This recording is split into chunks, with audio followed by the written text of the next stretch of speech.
for whatever reason, you became like the benchmark for coolness in like Southern California cars. I had like a couple of metal shaping, tutorials. Yep. That even now, I think I'd probably laugh if I watched them. I was hitting all the Ron Covell, Ron Fournier, and they were VHS. I still have them all. And then, the Metal Shaper's Handbook and all that stuff, because you didn't have fucking YouTube. Nope. You didn't have the resources. There was you could get on some internet stuff. Do you ever get in the metal meets and the forums, and there were some Polmax guys and all the names that I've known and just brushed elbows with because of him over the years that I never appreciated knowing, and now I'm like, oh my God, Wally Parks was sitting in my living room at one point, building this car as a traditional, well, in my mind, custom, and I'm like, I have to tell Eric Clapton that there's no way in hell he should ever paint a bumper on a car.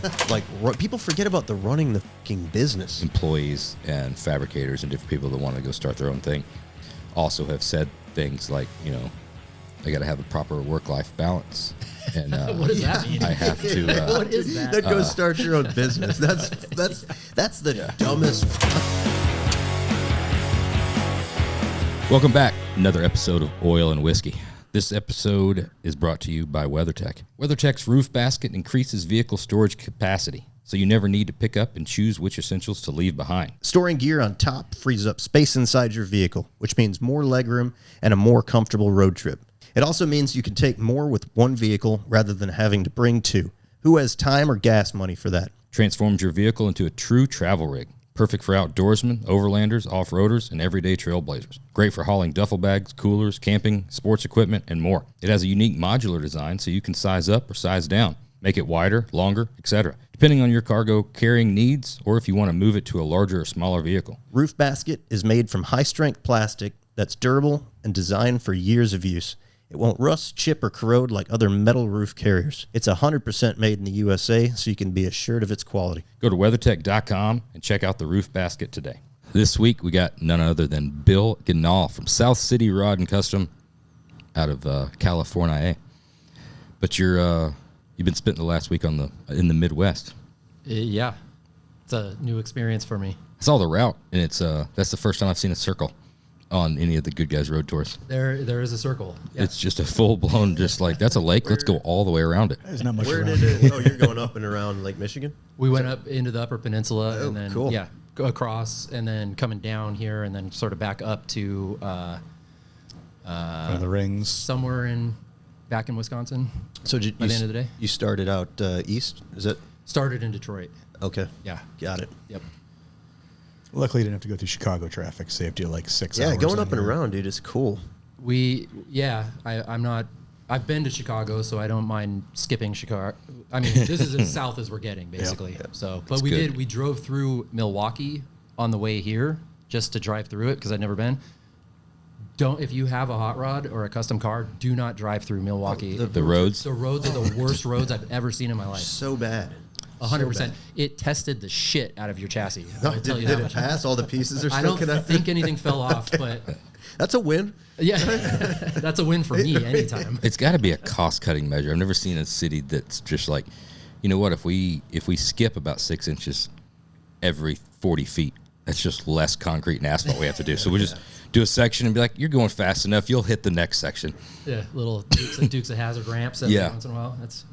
That'd be cool in the Charger. It very fitting. right there. Yeah. Very fitting. Yeah. Does it automatically do the horn, or is that something you have to hit once you go airborne? I don't know. That'd be. You should tie that to the Your can. win. Should tie that to the can, wheel speed sensor or something like that, and just Today's technology, you could easily do that. yeah, You guys are next level. I would have a button for sure. Yeah. it's automatic.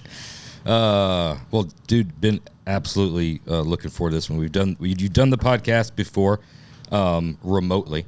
Very briefly. Yeah. And that's a practice. It's like a practice run, you know. Right. You did a Got my little feet wet. guest spot, Yep. you know, and now it's time to do it for real. So I'm glad we could make this all work.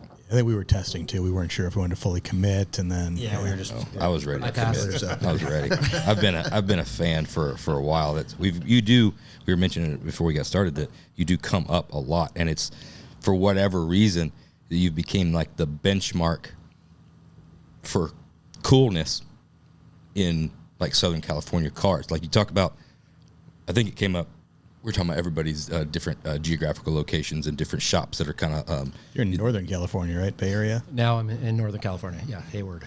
Yeah, but you grew up, like you got your roots. No, well, so I grew up in Southern California. Right. Grew up in LA and moved to the Bay Area in 99, 2000. Yeah. The thing we talked about, Midwest got a group of, high profile builders. You got the Southeast, and different stuff. Different people could do different things in different places. You have to be in California. It's just there's a soul and a cool. Maybe it's just like wishing I was that cool, but you're looking at Josh is fucking fanboy I am. crushing out over It here. is. I want to say this is the first time anybody has told me I'm cool in my life. Well, So really? I'm pretty happy Well, about it. dude, actually. I would echo that. I meant the cars that you built, so don't take that the wrong way. No, the whole image, dude, the cars, everything. It's almost Carried got away like now. I hide behind the cars. which is we all important. do. Yeah, that's what we all do. But it's almost got like that Cole Foster kind of vibe, like a It's little got- like mysterious of like just doing really cool stuff. Now, I don't know, he kind of disappeared, so maybe you're taking He's still cranking, but taking by over himself. that position. But everything you like, dude, the shit you do, it's got a unique style. You're one of those builders that I feel like when a car comes out, you did it. I mean, the Charger may be a little departure because it's out of the realm, I think, of what you're usually putting out. But the stuff you do Still is got their fingerprint all over it. super fucking rad, dude. Well, thanks.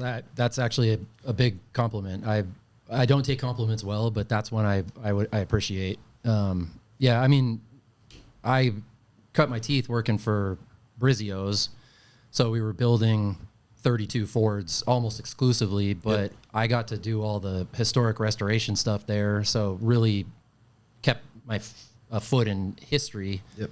And then my dad was just, I mean, there was history all around me growing up, and I never intended to build cars for a living, but obviously I just absorbed it or, whatever. Yeah. But yeah, I've just been really lucky that we've had customers who want to build not trendy stuff, and let me kind of push them into the traditional weird. I mean, it's not for everybody, and there's not a huge audience for it. I really appreciate that you guys actually see what that is and appreciate it.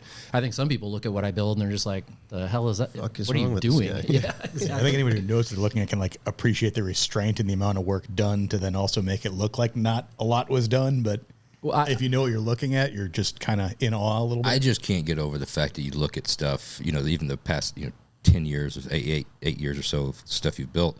It almost looks like you could be reading a small book that's just been put in color, right? So it could be a historical restoration, of an old custom, but it's new. And that's hard. People take influence, right? And you're like, I'm going to do it in this style. I'm going to dabble around there. But for it to be that appearing to be period correct in that style, it's cool. It's just it's got to look. Even like full disclosure, those early Willys, dude, those cars suck. I don't like those cars at all. And I always look at them like, why didn't you build like a 4041? Yep. And then seeing that, I'm like, oh, this is fucking cool. Like that car's got to look. And Thanks. It's that's the challenge. It's badass. Yeah, I mean, so your customer brings you something, and you got to figure out how to make it look good. Yeah. But yeah, that's a big compliment. I appreciate it. That I think any car can look better than it does when you get it. You know what I mean? And so that's really all we're doing is trying to make it look better. And if it looks better enough, That's a good then you kind of did your job. See, I've seen guys go the other direction. I mean, it happens. There's some that you're like, 100%. should have left that alone. Like what? 100%. Like what cars? Yeah, tell us. Which one do you mean? I mean, there's some. One of these days, there's going to be the pay-per-view podcast. Yeah. After one more of these, I'll tell you. Yeah, that's going to be You gotta get a bottle or when two I'm ready to around. retire. That's going to be my exit strategy. And another thing, and don't let me forget about so and so. You talking about your dad and how much history and cool shit you were surrounded with. We talk about a lot about wish somebody would tell you that you're living in the good old days before you have to remember back at it. Did you realize what you were surrounded by growing up? And at what point do you start looking back and you're like, holy shit, most people don't get the opportunity to be surrounded by that? So the answer is not at all. And I don't remember where I've told this story, but it's exactly the moment that I realized that, I mean, I still don't look at it as something special, but that it was different and a cool place to be within this whole car community. But at my dad's office at our house in Glendale, LA, where I grew up, he had all of his bookcases with all of his garbage, not I mean, it was actually good stuff, but all of his stuff. And there were trophies and things, and I never even looked at them because they were just always there. And I remember, when I was 10, maybe in that range, and I looked at one of the trophies and it said Hall of Fame on it. And I was like, why does he have somebody's Hall of Fame trophy on his thing? And I'm like, of course, it was Pat Ganahl. And it literally at that moment, I was like, why? But I really, I still don't, people who take any of this too seriously are kidding. People who take anything too seriously, we're playing with cars. Right. We're just hoping we don't get found out. Right. We're doing this for a living. The first new clothes. Yeah. But in that whole realm of history and I'm lucky, really lucky that I got to grow up in that. And it did, when I was a kid, I liked custom cars, 50s customs. And I had my niche. It was like 50 to 55, it was like, that's what I liked. And I've grown since then quite a bit, and I'm spread out my appreciation for different styles, different years of cars. I mean, we're building 60s cars now because we have to, but were you cuffed jeans and chucks, or was that the Dickies and Vans? Or we could also go Dickie shorts and tall socks. This is California we're talking about. Yeah. So there's pictures of me as a little kid with OP cord shorts and striped socks pulled up to my knees and my 3-stripe Adidas. And then it went to, so I was a surfer and a skater. Sweet. Sucked at surfing, was very mediocre at skateboarding, but was totally into the culture. That was my deal. So I took cars for granted. I got a 50 Ford when I turned 15 and 16, whatever. I got my dad's Volkswagen as 60 and then promptly sold it to buy a shoebox because I liked 50s customs. Yeah. And it was never a cool car. I just drove the shit out of it. I mean, I put probably over 200,000 miles on that thing. Just daily driver, never had another car. But I never thought about it.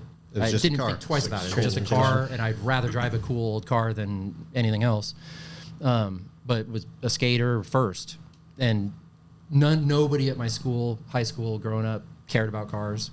I didn't hang out with car people. So I didn't wear the uniform. No. The uniform. I wasn't LARPing. Transition to the black T-shirt mafia. Yeah. Later years. But that's the thing. When I would go to car shows with my dad, people probably saw me and were like, well, who is this? That's what I was going to ask. Yeah. What is he thinking at that point? My dad? Yeah. Oh, man. So my parents, a lot of people think that I got into building cars because I grew up in a car family, and that's not at all true. My dad, I got my 50 Ford, and we changed the engine in it in his garage and did a magazine article on it. But he really kind of just did stuff, and I kind of watched. Were you a tool gopher at all, or no? Like not holder? Even that. That was my job. That was just grab. That's what everybody did. Yeah. I would have felt so glad to be included if I got to hold the flashlight. Stop. Let me do it. You just get out of the way. He very much so. Yeah. And so I absorbed stuff, and I would go in and I remember I would go out there and just oxyacetylene weld shit together because he'd have, everybody has their stash of just junk metal. And I would go out like when he wasn't home. And one day he came back and he's like, why is the oxyacetylene empty? And I was like, oh shit. Making bombs. Yeah, yeah. No, but I really was learning to weld, but he wasn't teaching me. I was just using up his shit, and then he got mad. So, he had a project to do. He wasn't planning on going and getting a bottle refilled. He had something to do. You left it on, Dad. Pay attention. 100%. You could have blown the fucking garage up, dude. Right.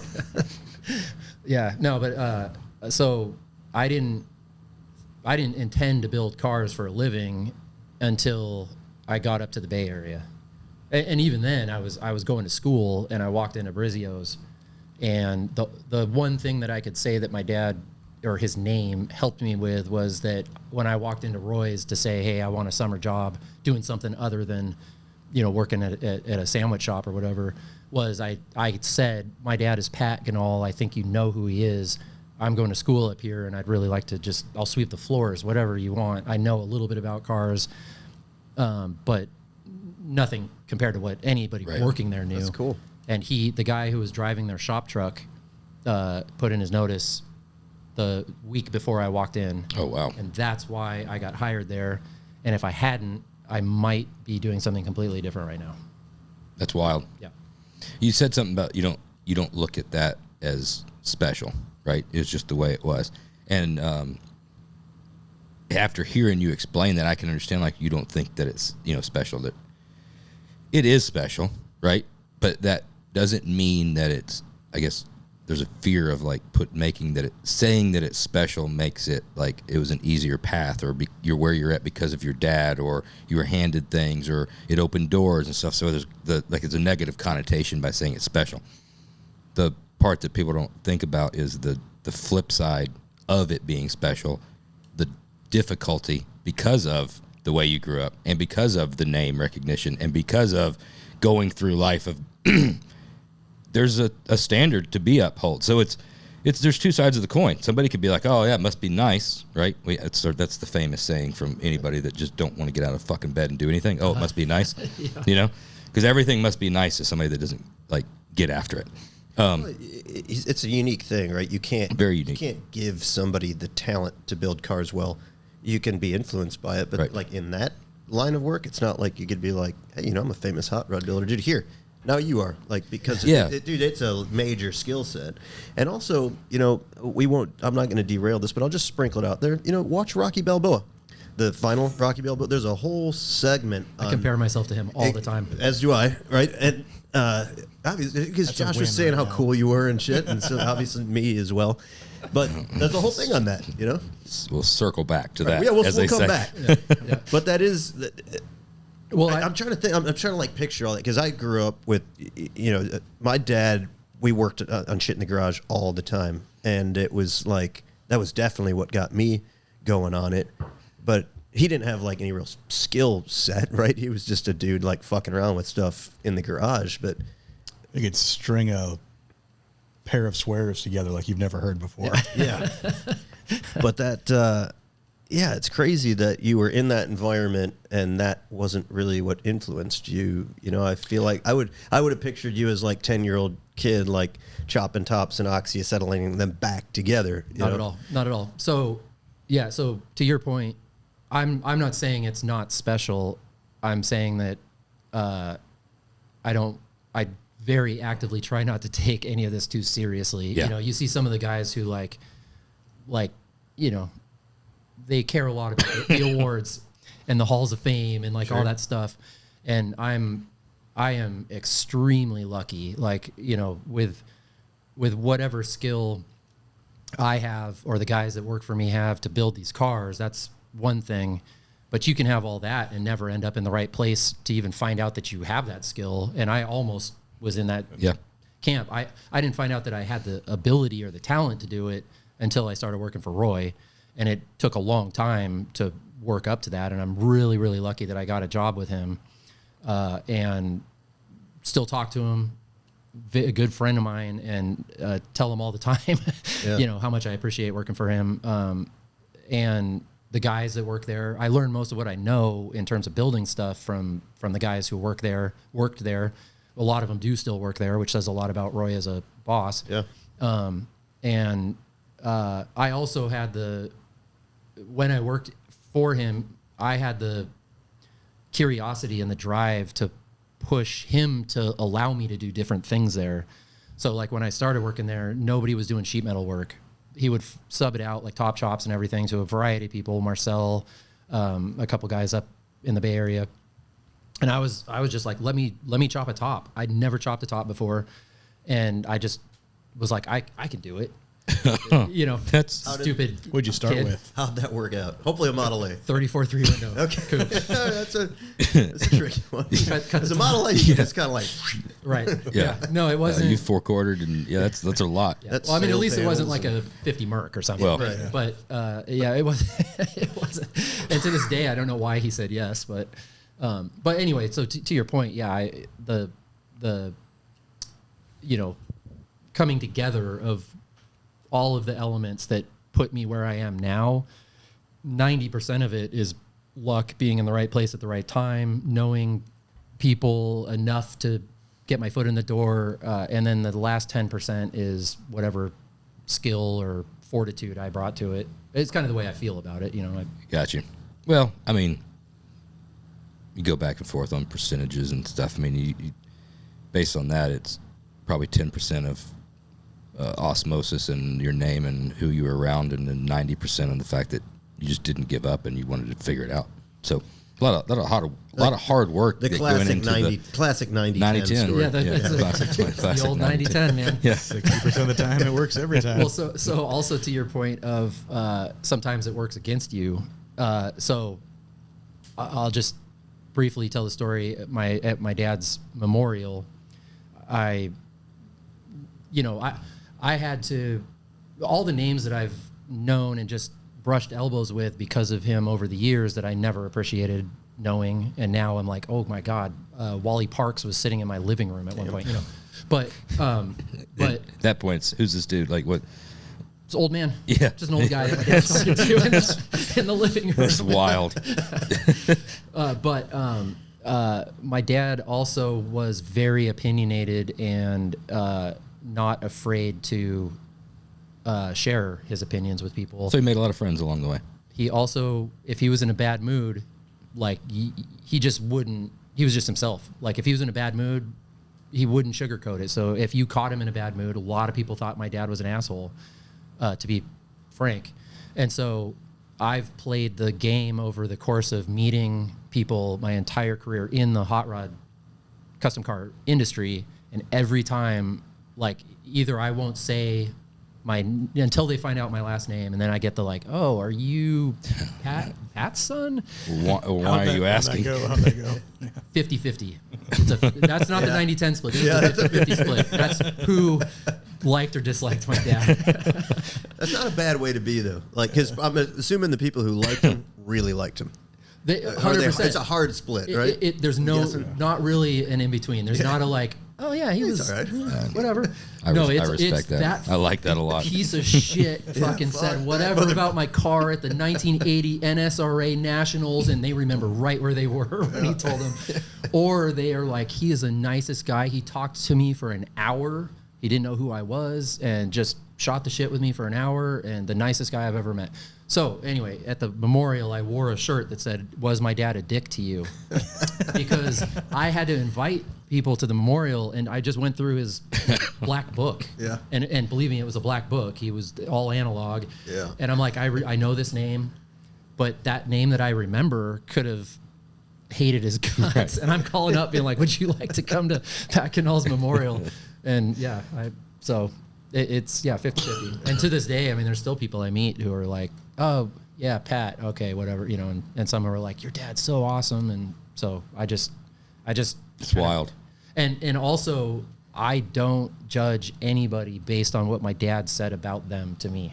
Okay. So Maybe they got better. Like after, might have been the first car they built that he commented on. And they might not have been that bad to start with. Okay. My dad might have been in a bad mood that day.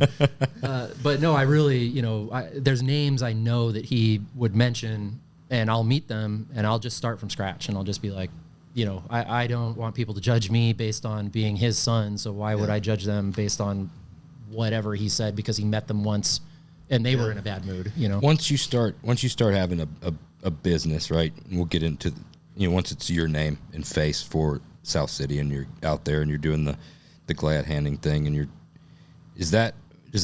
you cognizant of that? Is that weighing in your mind of treating people differently because of the legacy that your dad maybe, or what you had to deal with because of that? Not because of my dad. I don't ever think of him when I'm meeting people, and that I'm like, I just said I think of him as in terms of whether they're going to already judge me. Got you. But I don't. If you're in a bad mood, you're not thinking about like, well, I got to change this way up because it could come back to haunt me in 50 years. No, well, I think of meeting people and the way I treat people more in having worked for Roy Brizio. So his talent at not only knowing what a car should look like was how he treats people. And he is the best at making the person in front of him feel like the only person in the room. You know, there's people like that. Roy's one of them. And I remember, you know, working for him, he would come, Billy, what's so-and-so's wife's name? And I'm like, you were asking the wrong person. Like, I'm so bad with names, but he cared that much. And he, like, at one of his shop parties, there's 500 people will come through, and one guy would come up to him and be like, don't remember my name, do you? And Roy would like perseverate on it for like the next 5 days because he didn't remember one guy's name out of the 500 who came to his. Wow. So that's kind of who I think of when I'm dealing with people, and I don't try to treat customers better than Joe Blow who walks up to our booth and just asks questions. And then on top of that, I also hired Joe DiBattista, who is now my shop manager, goes to all the shows and is so much better at talking to people and meeting people than I am that I don't have to worry about it. He's a great people person, man. He is. I get along with him really good, and I'm like the dude who doesn't talk to anybody, not because I'm an asshole, just because I got like that's like me and Alan Johnson got that kind of thing going on, like just both short thing. Sorry. You gonna say that about him? You say that about me, but that's Alan knows he's pretty short. good fucking shot at Alan. Yeah. To quote Bob Johnson, if he don't know, I'm sure he tell knows. him. I'm sorry. That was mean. Yeah, that was mean. That was a personal attack. Yeah. It's personal attack. No, it's just you just. But point. Now you got me all fucking disheveled. You know, I got lost my train of thought. But Yeah. Quiet. It doesn't mean you're an asshole. Doesn't mean you don't want to talk to somebody. It's just 100%. which is different because Josh is outgoing, but he's a fucking asshole. And is an asshole on top of it. Yeah. And we just had this conversation This is this a morning. great Dude. conversation These are the in my kind of office. conversations I walk into Phil's office. This happens all day. Like I walk into Phil's office and there's Josh in there and he's all animated. He's talking about something. So I'm like, fuck, I just had to come in here and talk to Phil about something. Now I got to deal with this shit. But I'll go in anyway, right? And Josh That was for the short comment. instantly pivots the conversation to like, I forget how it got there, but he's like, I'm a nice guy. People tell me I'm a nice guy all the time. I'm like, dude, and I'm not even fucking around. I'm like, I'm going to be straight up fucking honest with you. So I'll give you a compliment because I've heard people say nice things, but I've heard people say like, dude, Josh is like he's been like working out, or like, hey, Josh looks good, or like Josh did this that was, but I'm like, I have never in my fucking life heard a single person say Josh is a nice guy. I've heard the opposite, the complete flip side of that a lot, but I've never heard like, even like buddies, like people that I introduce, nobody comes up and is like, dude, that Josh guy, he's a nice guy. Genuinely nice. Look what you started. They'll be Josh. like, you shouldn't have called him short. I knew it was coming. I knew it was coming. Right. It's fine. But that's just the way it is. But I'm not saying you're an asshole. You just you come off. I'm not apologizing for shit. You do come off as here. a complete fucking asshole. This is let me It's just try honest. to save. It's honesty. It's honesty. Let me try to save either one of you guys. I don't know which one. But so the question is, you know, how do you envision yourself engaging with other people? People have different types of intelligence in life. I have no idea how I come off to other people. So my self-awareness is not one that's like I'm creating an image of myself that I'm trying to portray. Sure. I just kind of be myself. I'm anxious and I'm nervous about like saying the wrong thing because I do a lot, but I'm not creating a persona. I'm not thinking about, oh my God, I gotta like keep Pat Ganahl's legacy safe or whatever. I've just kind of been myself and try to be nice to people. And so far it's worked pretty good. It's the best way to be. Yeah. But I don't know. I mean, I'm also an idiot. I'm a nerd. I'm a dork, you know. So that I'm sure comes out just because I can't help it. Love it or hate it, everybody. I mean, I think everybody sitting at this table is that way, right? There's nobody here that has that like that persona or try to create that persona, that like cool guy motif or something. That I mean, you do see that out there, and some guys it works well for. They build a career off of it. But Not me. Not for me, man. My career better be about my cars because it ain't. I'm not doing a good job as a person. I was gonna say that's always like you could tell if it's about the personality or if it's about the cars. Yeah. Because the personality is way bigger than the quality of the cars usually. Yeah. Or it comes through in the cars. You're like, oh, there's that too. The face of that car looks like the face of that dude that built it. It's like your dog. Look at the grill. Look at him. Yeah, you can see it. We'll move on quick, but I understand you're being honest about it, and I know that like I probably come across that way. I made a conscious decision years and years ago. So I moved a lot. My dad was a preacher. We moved, and it was like every 3 years, completely new town. It wasn't like a city over. It was from Florida to Texas to Delaware to all over. So every 3 years is like starting over, right? So I know how to play the game, right? I know how to put on, and you got to really fit in every time. The problem has always been is that's good for a while. It's easy to make some friends. It's easy to fit in. It's easy to play that game. There's always going to be something because I don't have a great control. That's going to come out, and the honesty is going to come out. Well, when the honesty comes out, it's all a charade. Then it's like, so I made the thing instead of going through that, just be fucking honest and me, right out there and then immediately. Even the people that say, well, he's an asshole, they will still at least like hang out and like me. They just know that I'm an asshole. So it's not like they're going to find out after 2 years of like, oh, turns out that dude's kind of an asshole. Because that sucks more. There's a big difference between a bad asshole and a good asshole. Like, and I really mean that. Right. Like, people who are honest and ornery, some of the best people. I don't know you that well, but I think you're, in my opinion, a good asshole in the sense that you're telling it like it is. You're hosting a podcast and you're getting people to say, you know what I mean? As much as I'd like to oppose that for the sake of like throwing shots, I would agree with that. Yeah. I'll agree with that. Yeah. The other, probably up to about a percentage. The other, maybe an 80%. The other percent is the fact that we're all to have a little bit of narcissist in us, and we actually think that people give a shit what our opinions are. So we'll give that opinion. What we should do is realize that nobody gives a shit what our opinions are, and keep it to ourselves, like and then you'd be a little less of an asshole. That's where I'm at. I'm riding that line all day long. You literally host a podcast where you're asking people all day, every day to give their opinions. So I know, yes, but we also give ours a lot unasked for, and then we probably should stop doing that. No, it's entertaining. I feel the narcissistic thing maybe comes out more on the home front. I'd save it, I think. Well, that's where I learned the word. That's where I learned. That's where I got the diagnosis. That's where I learned that I was one. Which is weird that you are fucking isn't always at the beginning of it. Yeah, you can't look. You can't Google search that. It's not part of the word, actually. Your wife, she's got a great Southern accent, but the one thing she says that's just crystal clear is just narcissist. Yeah, she says it like she went to narcissist. Yeah, you are a narcissist. She says it like she went to Oxford and learned English. Like it's just straight. Damn, you really believe that? I was really afraid that the podcast I was on was going to turn into a psychoanalysis convention. It's like, this is my biggest fear right now. Well, back to the cars. Let's get back to the cars, dude. You built some cool ones. No, I want to get into the Brizio deal. You mentioned the shop was kind of the first thing. I wanted to go through that transition of you're driving the shop truck, right? Yep.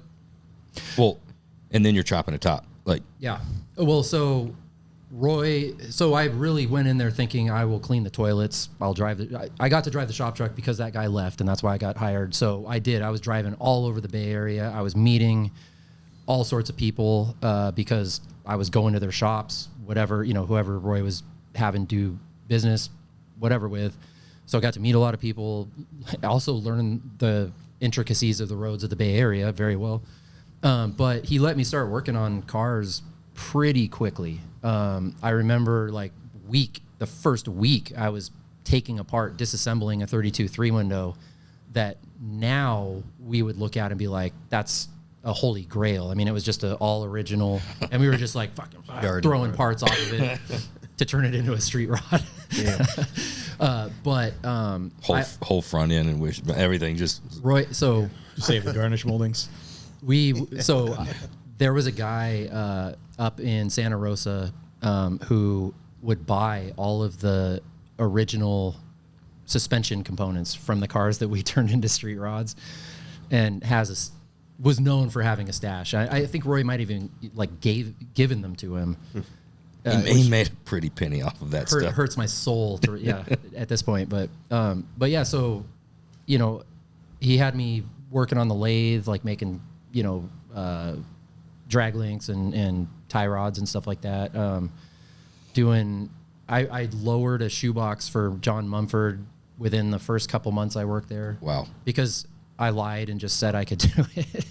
I mean, I had a shoebox, so he's like, Bill, you know, Billy. Of course. Billy. You could do I this, know right? everything about him. Use the oxy-settling torch a lot. Just heat up those springs, let her settle. Yeah. You know what? Blocks underneath it. I think I dropped Spindles. well, they call them spindles, yeah. It's a trunnion arm, if you want to be very... On those cars? Correct, yes. But yeah, no, so I started... He let me touch things, like right off the bat, which... I remember him telling me, he's like, Billy, you don't have to know everything. I know... This is the one thing. I know you're Pat Ganahl's son. Don't worry, you don't have to know everything about hot rods. Just come in here and soak it in and learn. And that's... He let me do it. I started... I don't know why I gravitated towards doing the sheet metal. I mean, there's nobody really was doing it there, and I just liked it. So I started rust repair, and I could kind of, you know, I only knew how to MIG weld before I started working there. Yeah. I actually went to CSM, College of San Mateo, to take TIG welding metallurgy classes. So I kind of really wanted to. I'm a nerd, so I wanted to know what the process was. Right. And went through that. So learned aluminum, stainless, and mild steel. And I would stay after work and just weld, you know, and like we would make, at that time, you guys are going to laugh at this. We had a flame cutter that we had all the little templates for, and you bolt it onto the torch. I would trace it? It's a tracing flame cutter. Huh. And they had already made, before I started working there, the little templates for all the frame brackets, you know, making a trans cross member, whatever. Yeah, that's cool. And so I'd bolt the thing on, and it would just sit there and trace it, and you'd light up the oxyacetylene, the cutter, and just cut out parts, and then spend like hours cutting all the slag off of it, Deburr and clean them up. Yeah, that's not a popular item that I've seen one years ago, but this was years ago. Yeah. That's a cool tool. This was years ago. And so I would fixture them up and then just weld them all. So it was kind of like assembly line welding, and that's how I really learned to TIG weld, because I was doing it, you know, repetition, stay. And if there wasn't that, I would just pull metal out of the thing and weld it. So I got confident enough that I could cut a patch panel, TIG weld it in, metal finish it, you know, and got better. There was nobody there doing it, so I didn't have anybody teaching me how to metal finish stuff. So I learned on my own, just trial and error, how to really make something look metal finished, and it took me like years. Well, because There's also nobody before telling you Instagram. to do it a different way. Or if you could have fast forward like 15 years into the future, you would know that all you got to do is DA that shit with 80 grit and take a picture at the looks right good light, on the gram. and that is it is fucking metal finish. we body shop take care of the rest. Yeah. Unfortunately, we didn't have the gram at the time, Right. so I didn't even know that you could you were make actually it trying look to good metal in a finish it. picture. Yeah. Were you hitting the VHS tapes and the books and stuff back then? Because I think, how old are you? What? I'm 47. Okay. So VHS, by the time I started working at Roy, it was CD. We were up to CD by that point. Okay. I had like a couple of metal shaping, tutorials. Yep. That even now, I think I'd probably laugh if I watched them. But yeah, I did. Most of it's just hands-on though. Even after you watch one of those videos, you can't just go out there and be like, "Oh yeah, this is how you do it." You pick up tips and tricks. That's how. I'm a little younger than you, 42, but I was hitting all the Ron Covell, Ron Fournier, and they were VHS. I still have them all. And then the Metal Shaper's Handbook and all that stuff, because you didn't have fucking YouTube. Nope. You didn't have the resources. There was you could get on some internet stuff. Do you ever get in the metal meets and the forums, and there were some Polmax guys and I avoided the forums. It's a little model training. Yeah. It's a little model training. So, and being a short, small, young guy, I was a little nervous about getting too into That'll get you. Well, but you learned some things there. Pulled right on in. One of the you mentioned Ron Covell. He's one of the people that I got to meet pretty early on. And so he would come and he taught some metal classes at Roy's because he would travel to different places in the country and do a metal shaping class at somebody's shop or whatever. So he did a few at Roy's. So I got to sit in on those for free. So I got to watch him basically make a 34 rear fender in quarter scale or whatever the hell he was doing. So there were little nuggets along the way that helped. Yeah. But other than that, you know, I would ask Roy for like metal shaping equipment, and then I didn't even know what was good. So I would like tell him, oh, let's try this, you know, and it was the shittiest planishing hammer. Yeah. That's just like, it's just a noisemaker, basically. A noisemaker, yeah. But what I did find out that my talent was to get the part to where it needed to be, regardless of what I had to work with. Yeah. And the cars, I'm sure if you asked the painters who had to paint the metalwork I was doing, they would probably tell you that it started out pretty rudimentary and, you know, got better over time. But something to stick Bondo to. They're putting Bondo over everything anyway. So it doesn't matter how slick it is. Yep. Still skimming it. They're going to skim it either way. The skimming maybe got a little thinner over time, I hope. But at what point are you know, you're progressing through different stuff? You came in there, hey, I want a job, right? Are you even thinking about long-term plans? No. It's just, hey, this is a job. That was a good job to have while I was going to school. And I finished, I came to the Bay Area to go to college. And by the end of the 6 years or whatever it took me to finish, I just realized how much I liked building cars. What'd you go to school for? English literature. Look at you. I think that's where we all got started. I mean, might as well have been, sociology. It's the most useless major you could possibly have. But I wanted to be a professor and write. And I realized, fortunately, early on that I was really bad at teaching and not very good at writing. It's kind of that's a bad. Yeah. It was a good thing. Bad combo for the thing. You were self-aware, right? I think it worked out. Well, I always tell everybody that I wasted however many years of college tuition, literally wasted it. But I started at Roy's talking about like VHS and technology at the time. There was, we didn't have cell phone cameras. I would set up a tripod with a digital camera and set the timer, and then I would take pictures of myself doing, whatever job I was doing, like, really mounting a 32 grill shell or whatever. Okay. Take pictures, and then I'd go home, sort them out, write an article about it, and then submit it to magazines. So I probably have 50 tech articles out there floating around. That's cool. So I used my English literature. Gotcha. Yeah. You used it. Yeah. Very valuable in my career. Yeah. Made the parents happy. They honestly, you were asking, what they thought when I was going to car show. They had they never pushed me in any direction. My dad, I think he probably would have said that he'd rather me not go into the hot rod business after he did. Definitely didn't push me that direction, but they really just let me take my own path, and that's why I wasted however many years of college I did. It's not a way. There's always something there. Yeah, you got to find yourself. There's always something that comes out of it. I mean, you're basically, you gave the money to somebody else, but you got your education at Roy's, so you're paying. I mean, that's true. I mean, technically, I got paid to work at Roy's, but yeah, but if you weren't, there's a possibility if you weren't tied to the school and seeing that out, the job might not have been. You might not have hung in there for 6 years or something different. True. Yeah. So you finish school, you realize that I just went through school. I care about cars more. I'm not going to use this degree. Now you're starting to think about long-term plans. At what point do you start thinking about, do I want to stay at Roy's for the rest of my life, or do I want to do my own thing? I asked Roy to go out to lunch with me.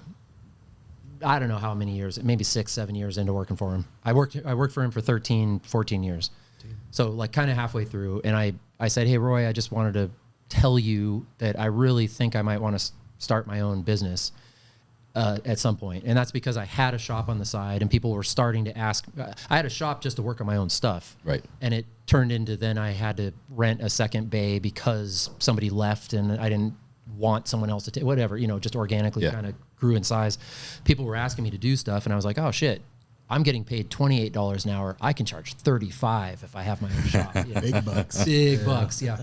So I sat him down and was just like, hey, Roy, I just want to be upfront with you. I'm thinking at some point I really would like to have my own shop. And he almost immediately was like, don't do it. I don't recommend you do that. And kind of was like, here's the reasons not to. And then as he realized that I kind of really wanted to do it, he would give me advice. He was like, 5 to 6 employees is the sweet spot. Yep. It's keep your door closed. Don't let people sit there and bullshit with you while you're trying to work, and was actually helpful. Time bandits. 100%. But I stayed, he kept me on there for years, and I went down from working 4 days a week to 3 days a week, and at the end 2 days a week, because there was no one else doing sheet metal work. Yep. And then when I finally went on my own, he sent me stuff. So I chopped a bunch of tops for him at my shop once I went on my own, and some other metal work. So he allowed me to wean off. It was a symbiotic thing. I mean, I was helping him get stuff done, and he didn't want me to leave. That's the right way to do it. You did it the right way. We've all seen, every shop's seen it the right way more often than not the wrong way. But that's speaks a lot to your character to approach it that way.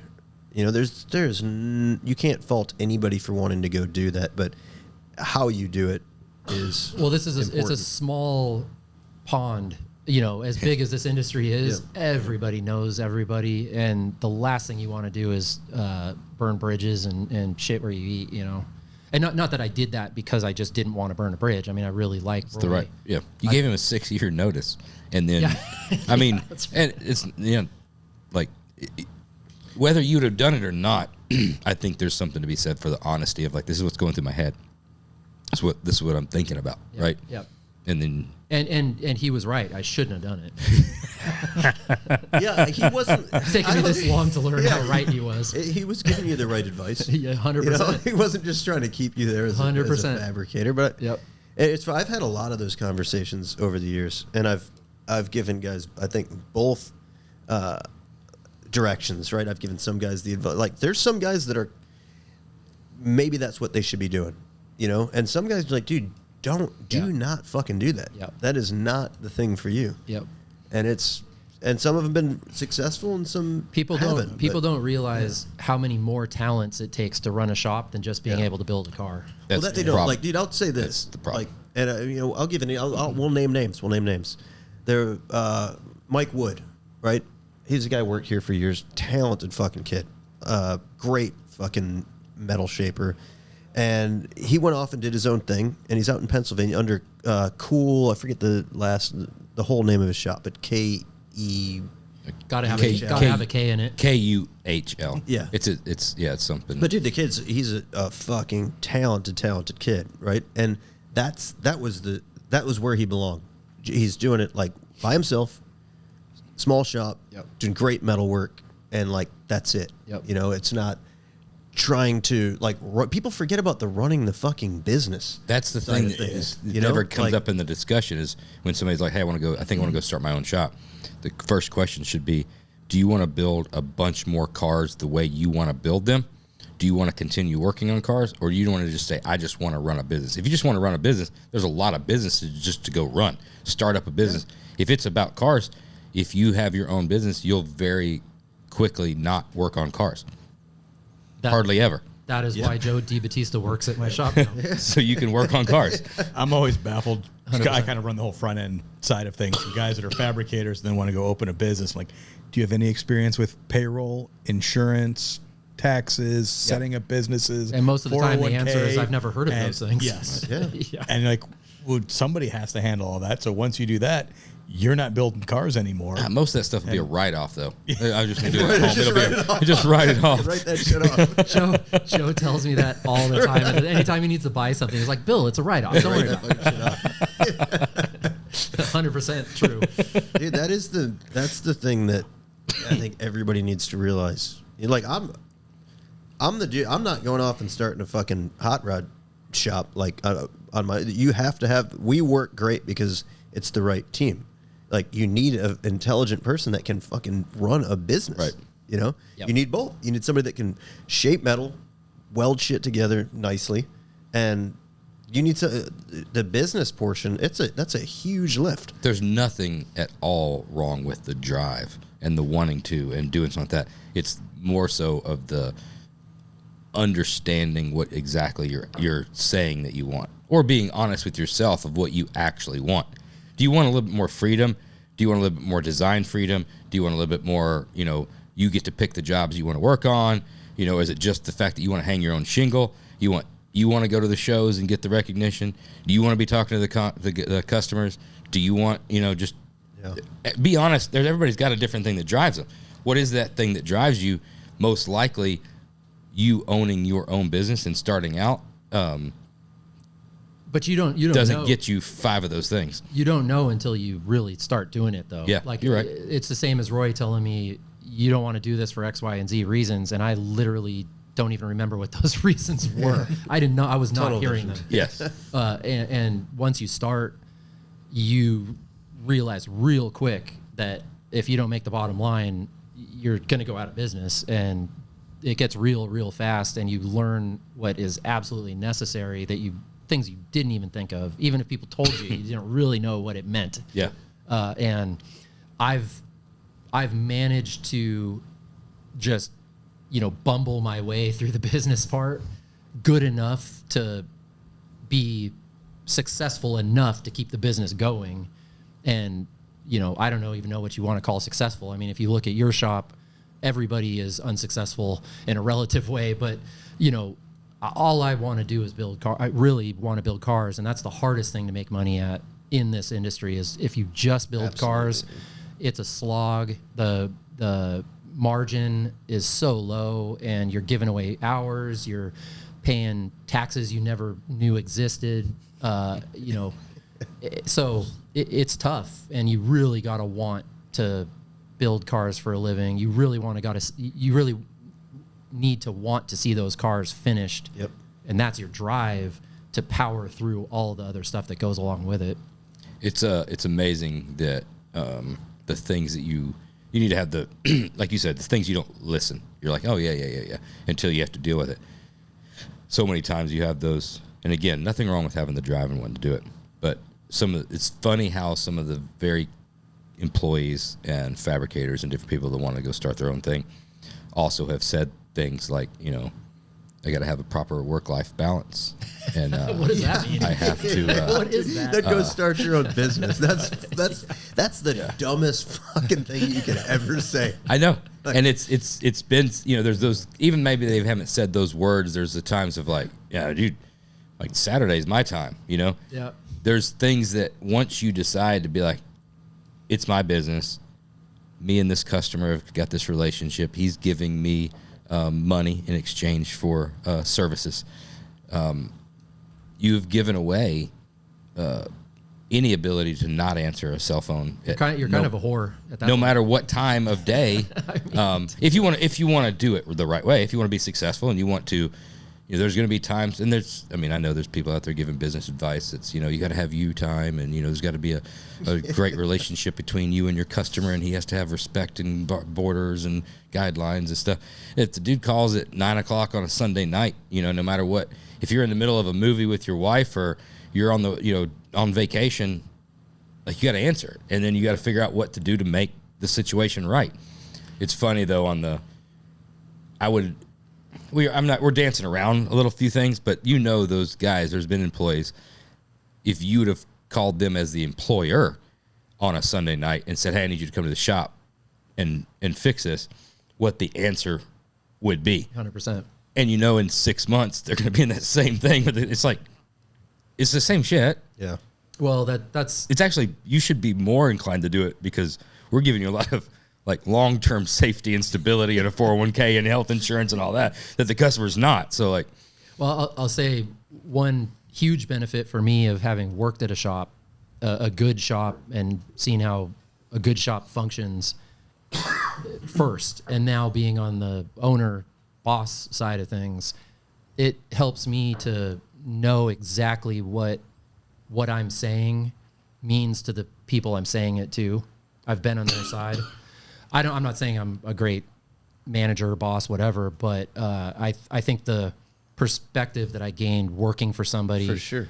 Especially for Roy Brizio. I mean, I don't know if he's been for so long, like the one you hold as a standard. How many times you've been sitting around on this podcast in the parking lots for the last 20 years? Everyone's like, and nobody can make a living building cars. Well, I mean, except Roy. I mean, Brizio, he's got it figured out, you know?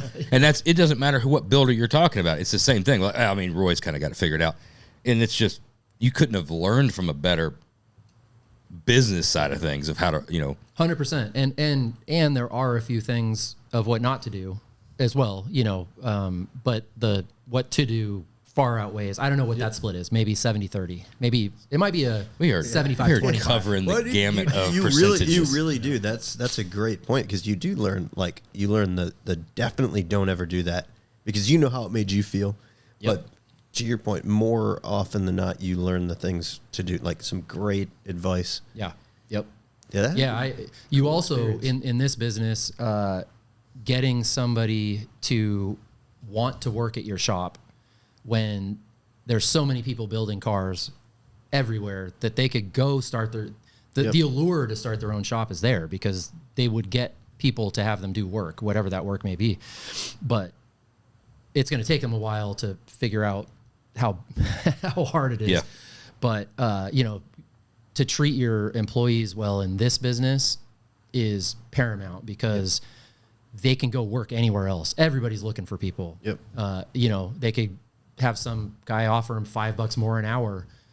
That guy may be an asshole and it's a terrible place to work, but they might go try it because that's a lot of money to them. So, treating them well and not being a dick as a boss, all the things I want to say, I do not. I just censor myself. I'm like, doing great, guys. Everyone's doing awesome. I learned that over the years. Yeah, that's part of live and learn. Yep. Because you take things from your mentors. You have mentors that teach you. It's 2025 now. You dodge some bullets. You have to evolve with the times. Yep. And things are a lot different now than they were. So different now. Even 20 years ago. I mean, it's, I'm still analog, so I'm not adapting in certain ways. Yeah. But as a human being, I'm doing my best. It's tough, though. I mean, when there was words that you were called for so long growing up that you didn't take them near as Which words do you mean? I was more interested in how he's going to navigate this. You're throwing the landmines out as you're walking through them. Yeah, I'm being smart, and you that you took that as like, oh, well, that means I'm doing something stupid. I'm not doing it. I'm not doing it the right way. Yeah. And then you use those words because that's the way you grew up. Yep. But nowadays they don't. It doesn't seem like it resonates in the same way as it did with you. And you're like, dude, what is you? Huh? What? For me, fucking moron. meant. I really screwed up this time. That was and it wasn't like you didn't challenge that, because after a short while of trying to make heads or tails out of it, you're like, yeah, that was pretty stupid, and then you corrected it. Mm-hmm. It wasn't hurtful, right? It didn't feel good, but fucking moron might have been the right. Like it was kind of helpful in my development. Yeah. In construction, it was it was dumbass. Okay. And then another one that we can't talk about. You're not even supposed to. I know you're supposed to say. You're not supposed to. I mean, that was the word that was said. We say retard, and that makes it sound. It's like timing. French. It's like it is French. Yeah. Retarded timing. Yeah. There's another one that you absolutely can't say. That one was the last one that got I'm missing, or is there? Think any that? It's kind of like Coming from Dad. Yeah. So the other issue, strung together. You guys probably experience this. You have way more employees than I do, but also the difference there is that every person is a delicate flower. They're all a individual snowflake, not to in the bad sense, political sense, but I mean they're all individual. They all. So you got to figure out what works best for each person that works for you, because one method, calling somebody a fucking moron, it doesn't work. Goes completely the opposite as you think Not constructive criticism. I know that we're not doing the next generation any favors by coddling to that though, because nobody worried about if we were the type of people that could be called a fucking dumbass. Whether we liked it or not, we had to, like, the whole entire crew had to just deal with it. One guy might cry, but he's going to get called that, and the other guy's mad, but he's going to get called that. Yeah. Well, so you're, first of all, realize right now I'm a person from California, from the Bay Area, that you're talking to right now. So I'm so triggered. We didn't even think about that, dude. I got to applaud you for you're pretty even keeled. No, We got nap pods outside if you need to take a break. I might. Crayons, all kinds of stuff you can do. You're just further, like, I mean, you got to do what you got to do. You got to run a business. You got to keep employees and stuff. But you just further. So my mentality is that things are changing in ways that we can't control. It's going to happen. We're not stopping the iceberg from coming down the mountain. And I was raised a certain way. I got smacked once or twice. Yeah. So, and I feel great about it. You generally didn't do the thing anymore that you got smacked for. No, I probably did. And then got but not that. But I'm also dumb, so that's another story. No, but a microcosm for society is the people in your shop. The way I view it. And you're dealing with very different personalities all the time. Some of them are very on one side of the political or social spectrum, and some are on the other side, especially in hot rodding, and especially in California in hot rodding. And I just try to respect people. It's like do no harm, kind of.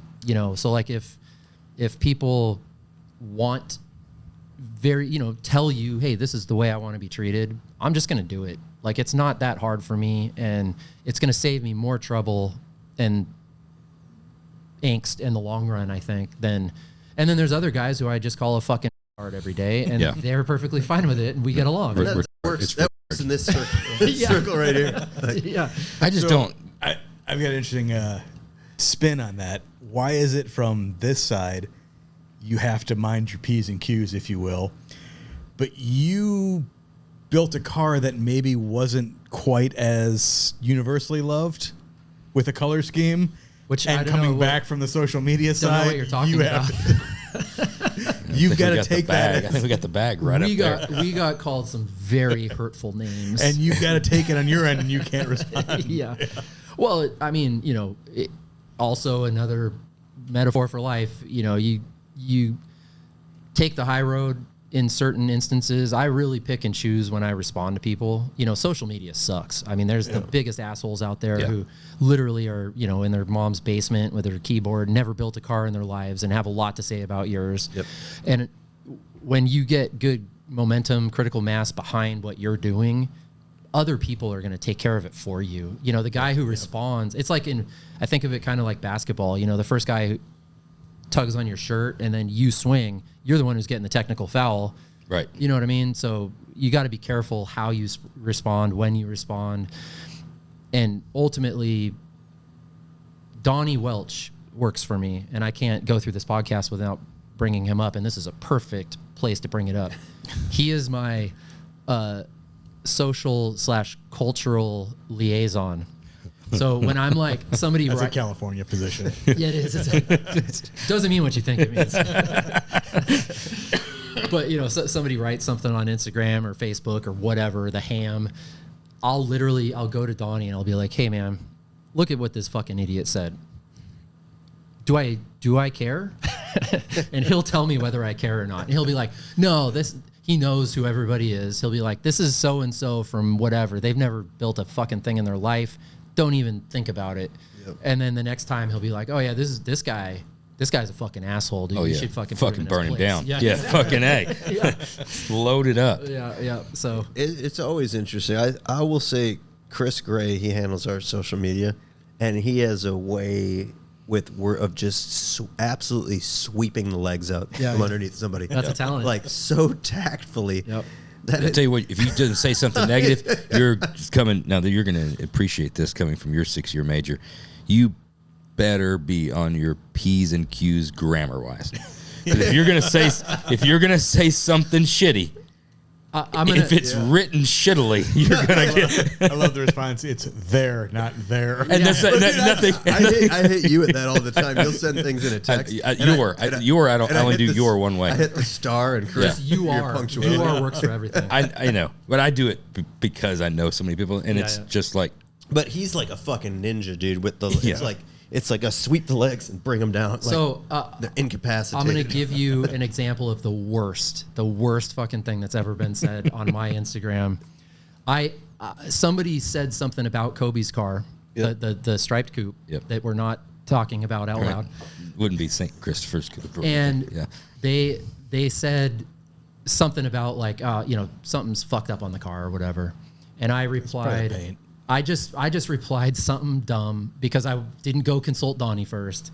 I said something like I was thinking of your mom while I did it and it came out wrong or whatever. Like, and they replied back to me like fucking the vitriol, like, you fucking piece of shit, you blah, blah, blah. And they spelled it wrong. So I just replied, you spelled it wrong. Did you put an asterisk before? You should put an asterisk and then...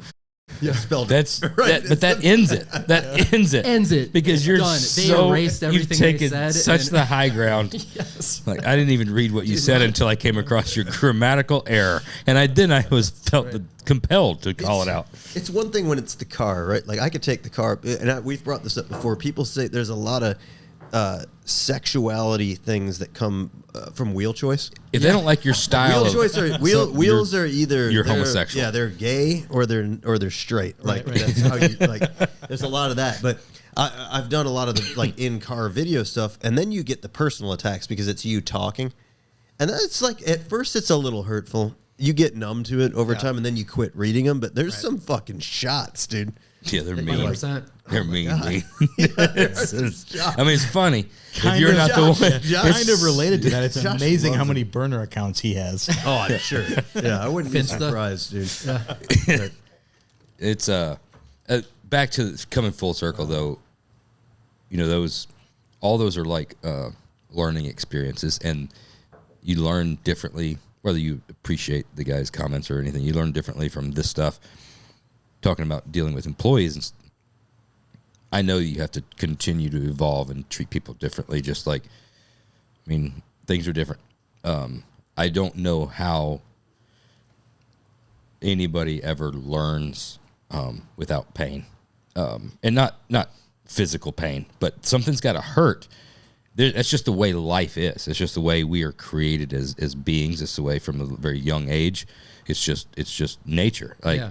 I come back to I've said it 100 times. It's my perfect example is the only reason more of us don't drive whatever speed limit we want is because a speeding ticket hurts in various ways. Either it's the cost monetarily, right? If you go too fast, you can lose your car. You can get arrested.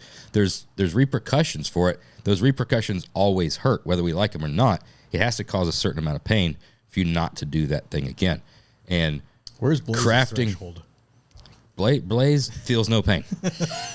Blaze, nothing hurts Blaze, right? He's that mentality works until you encounter a psychopath, and then.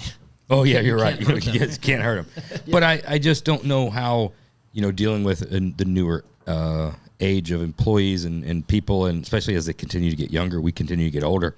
No matter, even if you've identified that guy can't be talked to that way, you got to work through a teaching experience.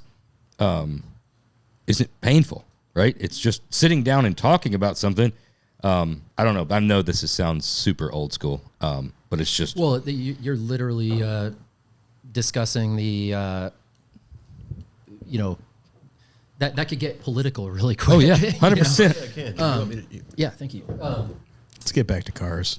Yeah, well, just really quick. With politics. Yeah, I do believe me. I am not even touching that. It's dangerous. Let's go. Let's get in it. But so this kind of relates back to, though, how we're captive to the type of employees we have, because it's not like there's 20 guys waiting to take a spot at my shop. Mm-hmm. And so therefore the, trial by fire or teaching by, I try to look more towards reward based encouragement, I guess. Yeah. But I don't disagree with you. It's more so just because of the spot we're in where, you know, if I tell one of my guys you're a fucking retard and they don't like it, they might go to another shop.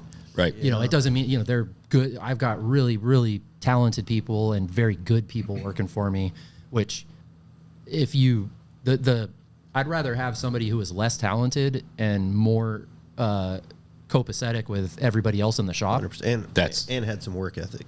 Work ethic is huge. And my guy, dude, they come in, they work when they're supposed to, take their breaks like on time. I mean, that stuff means so much to me because it's the only thing I control. The rest of my life is in chaos every day.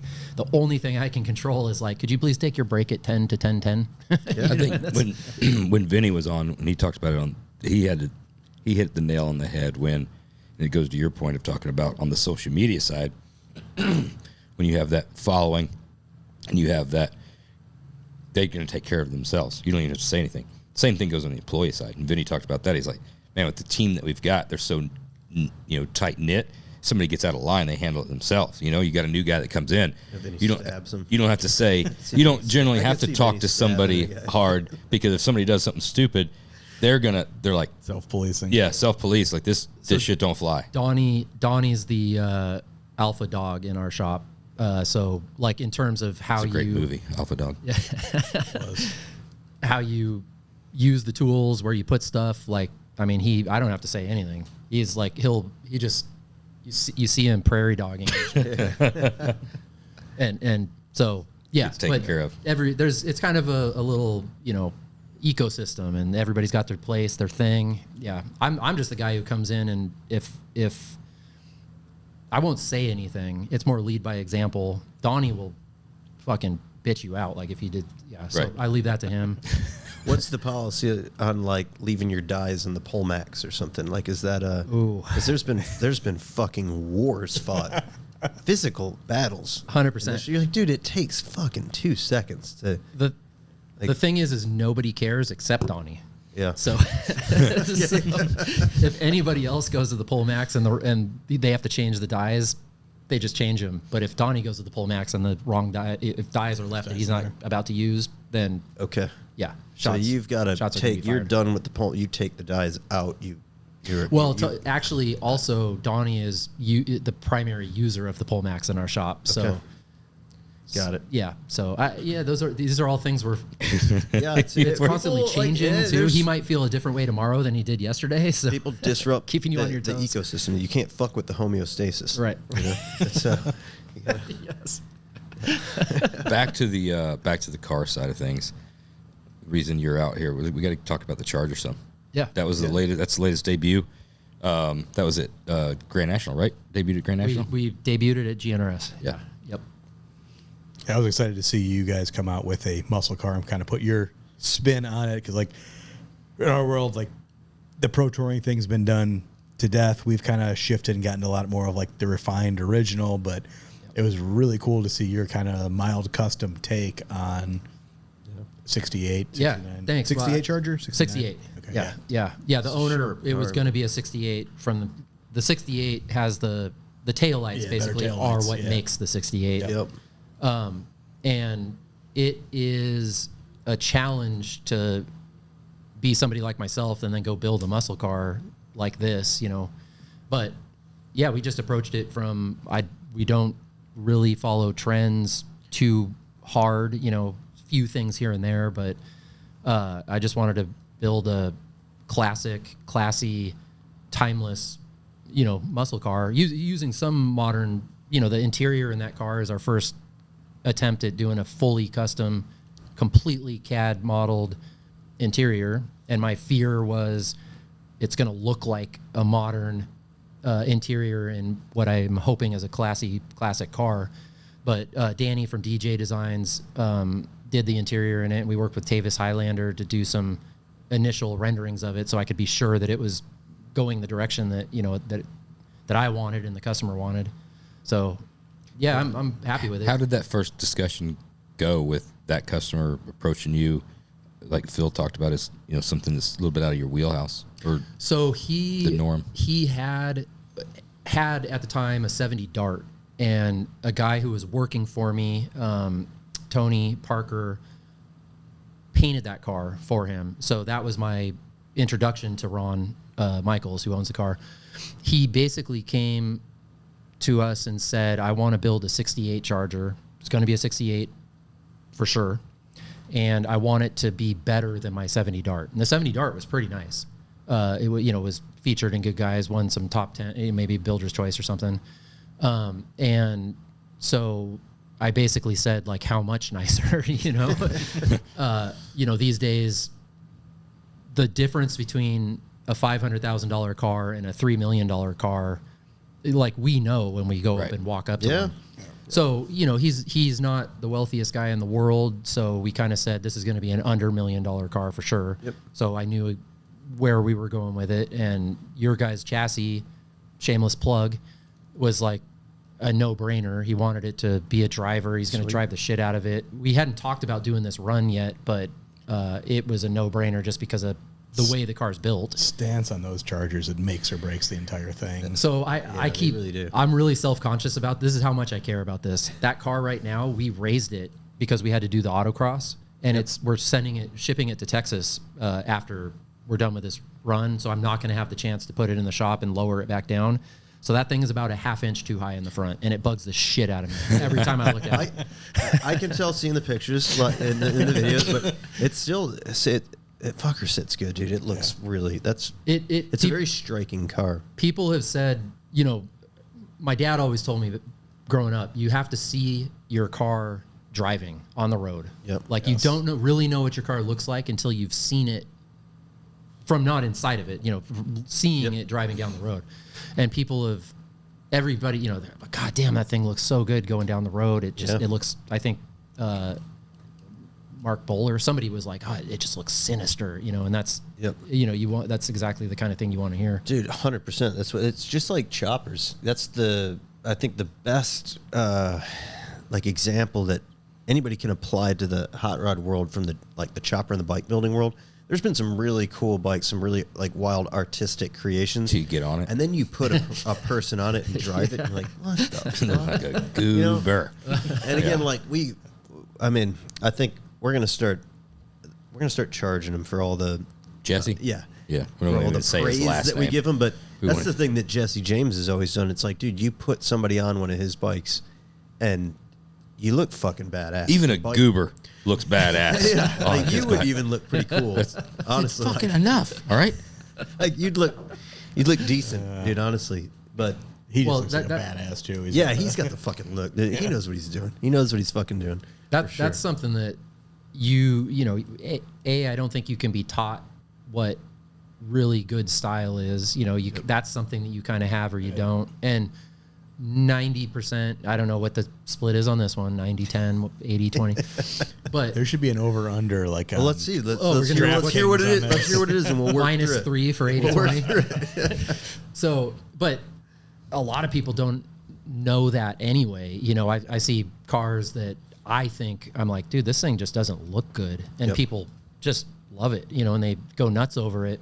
And then, I blinded by the details sometimes, or the color, or the whatever it is. I don't know. Sometimes they got a hook. And dude, I'm going 0-100. Really? 100% of the time, if it doesn't fucking look good, then What's it. The I don't point? care. What is the point? I just don't care. The whole point of what we do is to make something that looks good. I think it's got to grab you from 100 yards away, and I want to go over there and look at that, and then the details go 100%. Yep. I agree, but me and you argue about this all the time. Because it's cool, I can't allow it to make other sins just because it's cool. Well, so okay. Yeah. I mean, we're talking about horrible stuff, I mean, it can't be like, because I'll be like, no, dude, that sucks right there. Like, yeah, but it's fucking cool. Like, look how it sits. I can't get over the thing that. Yeah, because craftsmanship wise, craftsmanship. Look, give us an example of a particular car. What was a car that you would say? Yeah. I've got it in my mind right now. Really? Yeah. I'd love to know it. Text it. It was at SEMA last year. At SEMA. was it a striped 34 Ford? No, no. No, that one had a lot of good shit. That had a lot of good shit going for it. There's always the thing that you're 100% right. The stance and the look is number one. It's got to going down the road, what it looks like, that is the most important thing. The problem, I take it a step further, the problem I have with that is if you were able to make it look cool. How did you miss stance, is, obviously Roadster Shop chassis definitely helps get you there. A lot of stuff's figured out. Color palette, all these kinds of things. There's a thing that's always, like you said, how did you do all that? I don't give any excuses for, well, shit, we ran out of time. At least it sits good. But yeah, but look at the fucking console. Like, dude. Yeah, but I can look past. I can look past. I up on like a detail. Dude, I'll say this. I can't. Coming back. Look at the jams. Like, you didn't even fucking rub out the jams. That's a case-by-case basis for me. I will go look at a car that looks cool, and if there's something that just gets me wrong, I'll be done. You're done with it. But it's case by case. It's got to be real wrong because if the good outweighs that thing, like to me it's the stance and the appeal of, does it catch my attention? Does it look cool going down the road? I mean, I'll say this. I was leaving the Triple Crown, and I'm driving down the fucking highway, and it was after the show was over on Saturday, and there was a black Mercury Cougar there, and it was rolling down in the right lane, and I'm like, fuck. Dude, it sat right. It just sat right, and it just looked good.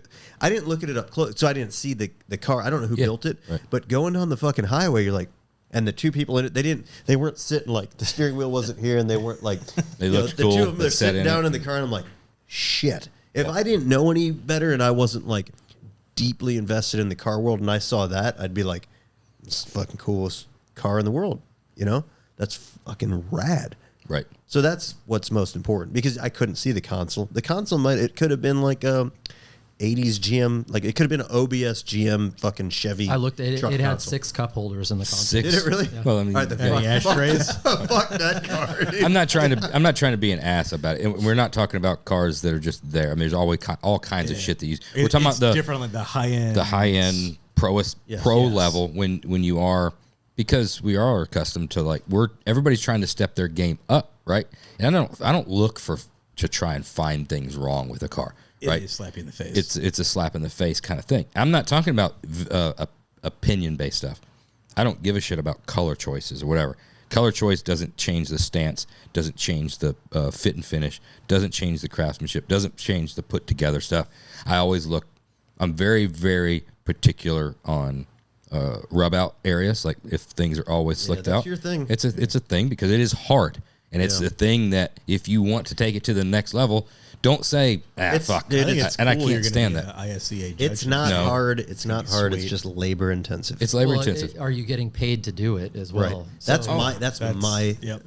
I get that. So I'll tell you, just pure honesty, the Charger's not the nicest car we've ever built. There's certain things that we, whatever you want to say, didn't do just because we knew we wanted to get the car done in a certain way for a certain budget. And that, to me, they all bug me. Every single thing that's not perfect or not the way I wish I could have done it bugs me. But sometimes you got to make the car look the best you can for the budget that the customer has. There's nothing wrong with that. Right. Yeah, and that's but to your point, I get nervous when anybody that I know who knows what's good goes and looks at a car I built. You see somebody, if you guys went and looked at that, if you scoured over, I'd just be like, oh, fuck, they're looking at that. Oh, goddamn, they saw that. That's every builder, though. You gave me the whole rundown on, I hate this. I don't like this. I don't like this. But dude, I don't think so. When you've been doing this for a long time and you know the builder and there's always a budget. And you don't judge based on that. No, you don't. I go back to the fact it's a cool fucking car. It's got great style. It's got a lot of awesome stuff. I didn't open the doors and look at the jams. I don't give a shit if there's orange peel in the jams. I'm not Oh, good. Like, I'm not fucking Josh with his. Like, dude, you could sit and you could sand the fucking door jambs with a little acrylic block for 2,000 hours if you want. You shouldn't have to do it for 2,000 hours. 200. How long do you do on the door, the fucking rocker? With the level, You can do both jam. You can do the car jam on a 2-door car. You can do the car both left and right, and the doors left and right. You should be able to do that in about 4 days or less, all the way from start to polished out. 4,000. So $4,000, and then per side or total. Total. Okay. And then, like, probably the first day that the customer has the car, he's going to leave the seatbelt out and close it in the door and blow it out. But I'm not saying it's going to last, but the person also that owns the shop knows that he's going to try to put his best foot forward. What's the deal about staying late for 5 days and fucking buffing out the damn jams? I'm not. It's a small thing, right? It's a small thing. But there's got to be something. There had to have been Have something you seen the else. jams in Josh's office? They're pristine.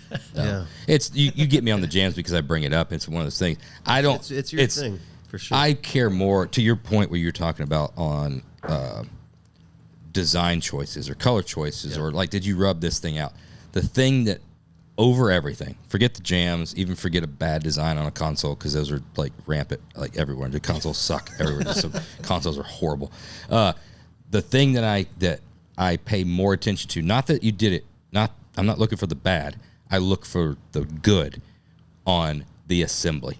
Fit and finish. When you see things that you know were an absolute nightmare to be able to draft in and to hang this and stuff, and you can't find any imperfections because either one, there wasn't there, or they did a really good job of like filling that, buffing that, setting that. That's the thing that really probably stands out more than anything is I love the stance. That's why you go up and walk to the car. Yeah. But if you're going to walk up to the car and you start looking at the car, there's always that lower windshield to cowl or fender trim, right?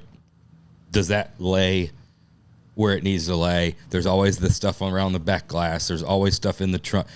There's an assembly side of things where you're like, it just takes it to a different level. Yep. Wow, they knew what they were doing.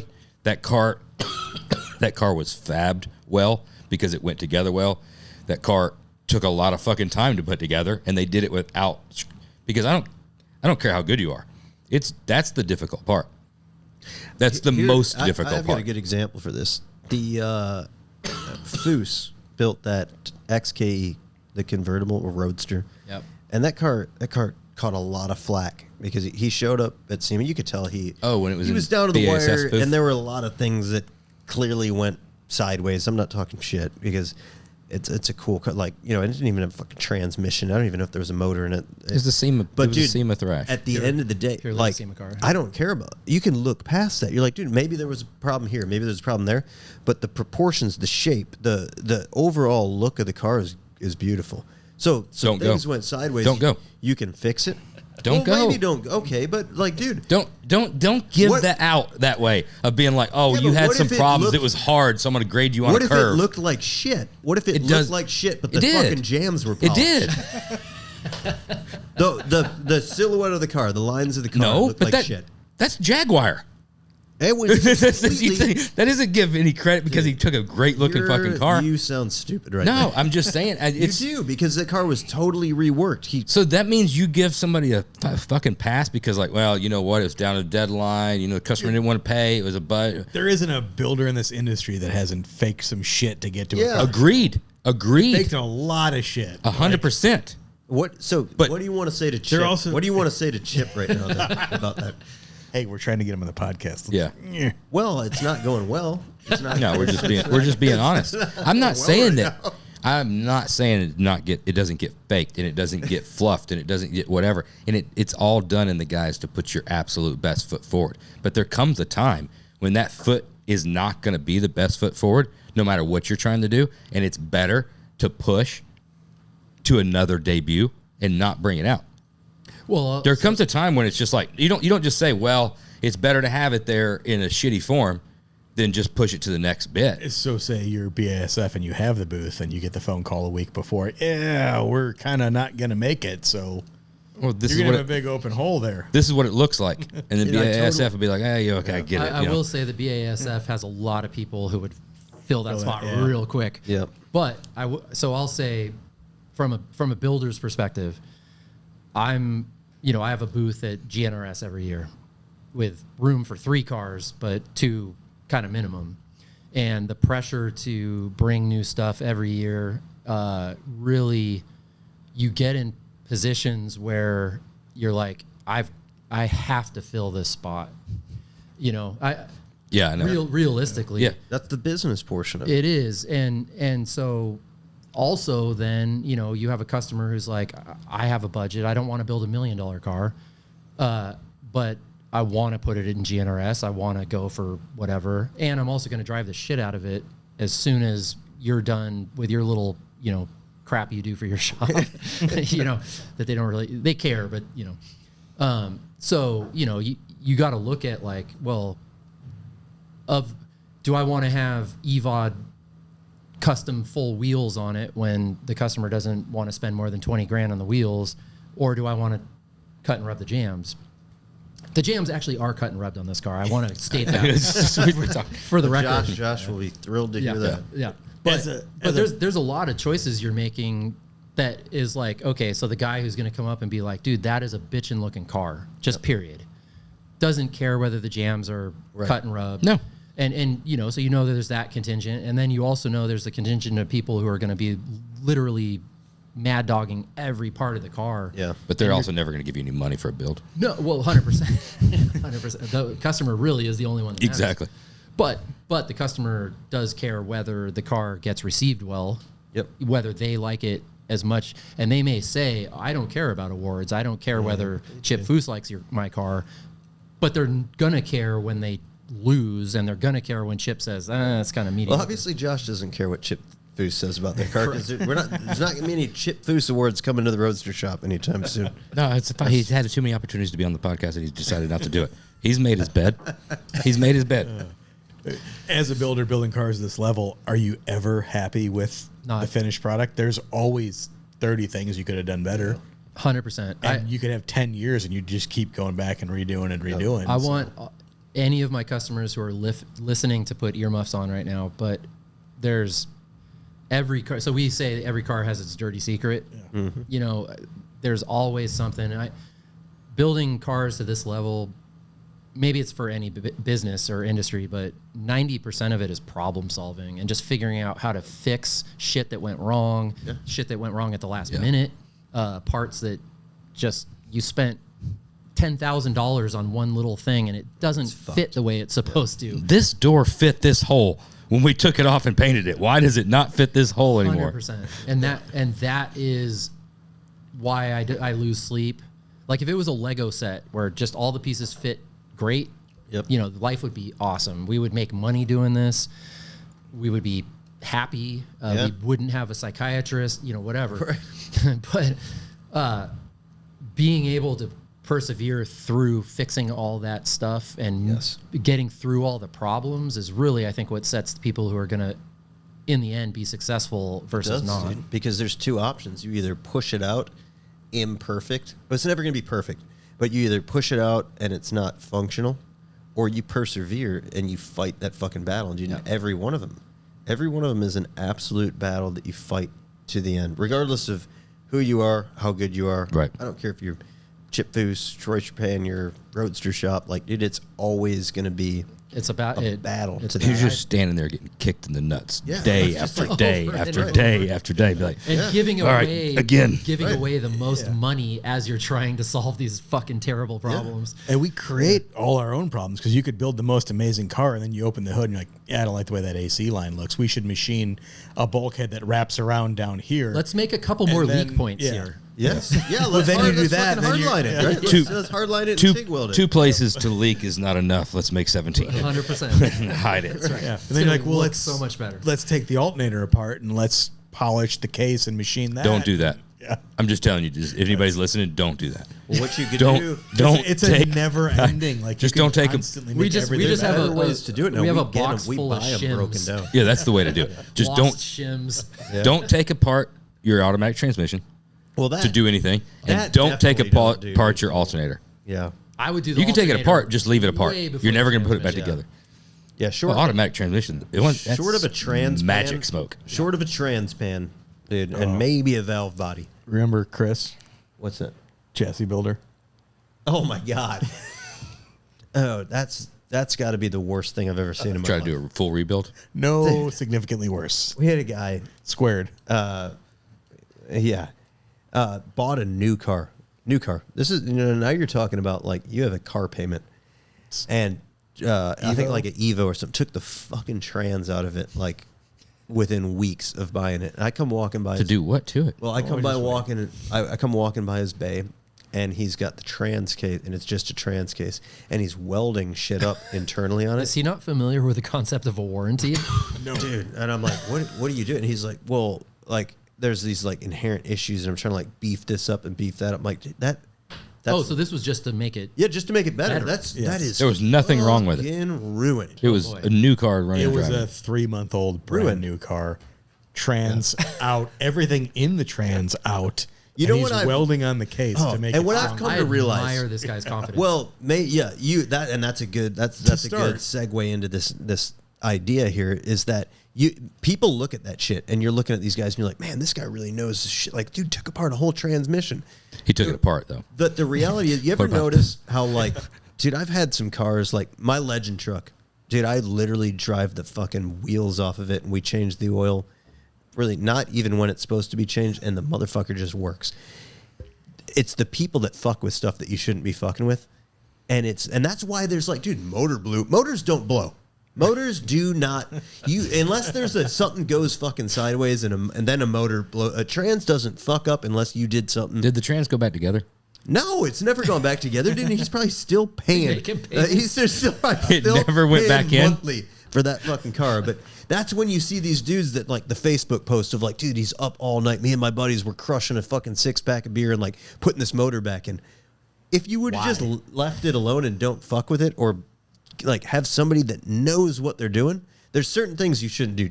Do not, like, if something goes sideways internally in my body, I'm probably not going in there and fucking with it. Oh, you should. Like, it's a transmission. I don't know a Like, lot about it Evos, is- and even if there is a inherent weak spot in a transmission past a certain not threshold fucking of with the thing, if it's that bad on a stock car, they would do a recall on it. And if it's not that bad, don't make the horsepower that they're saying is a problem. Why? Just drive the car. Why was the first thing that he wanted to modify on the car the transmission?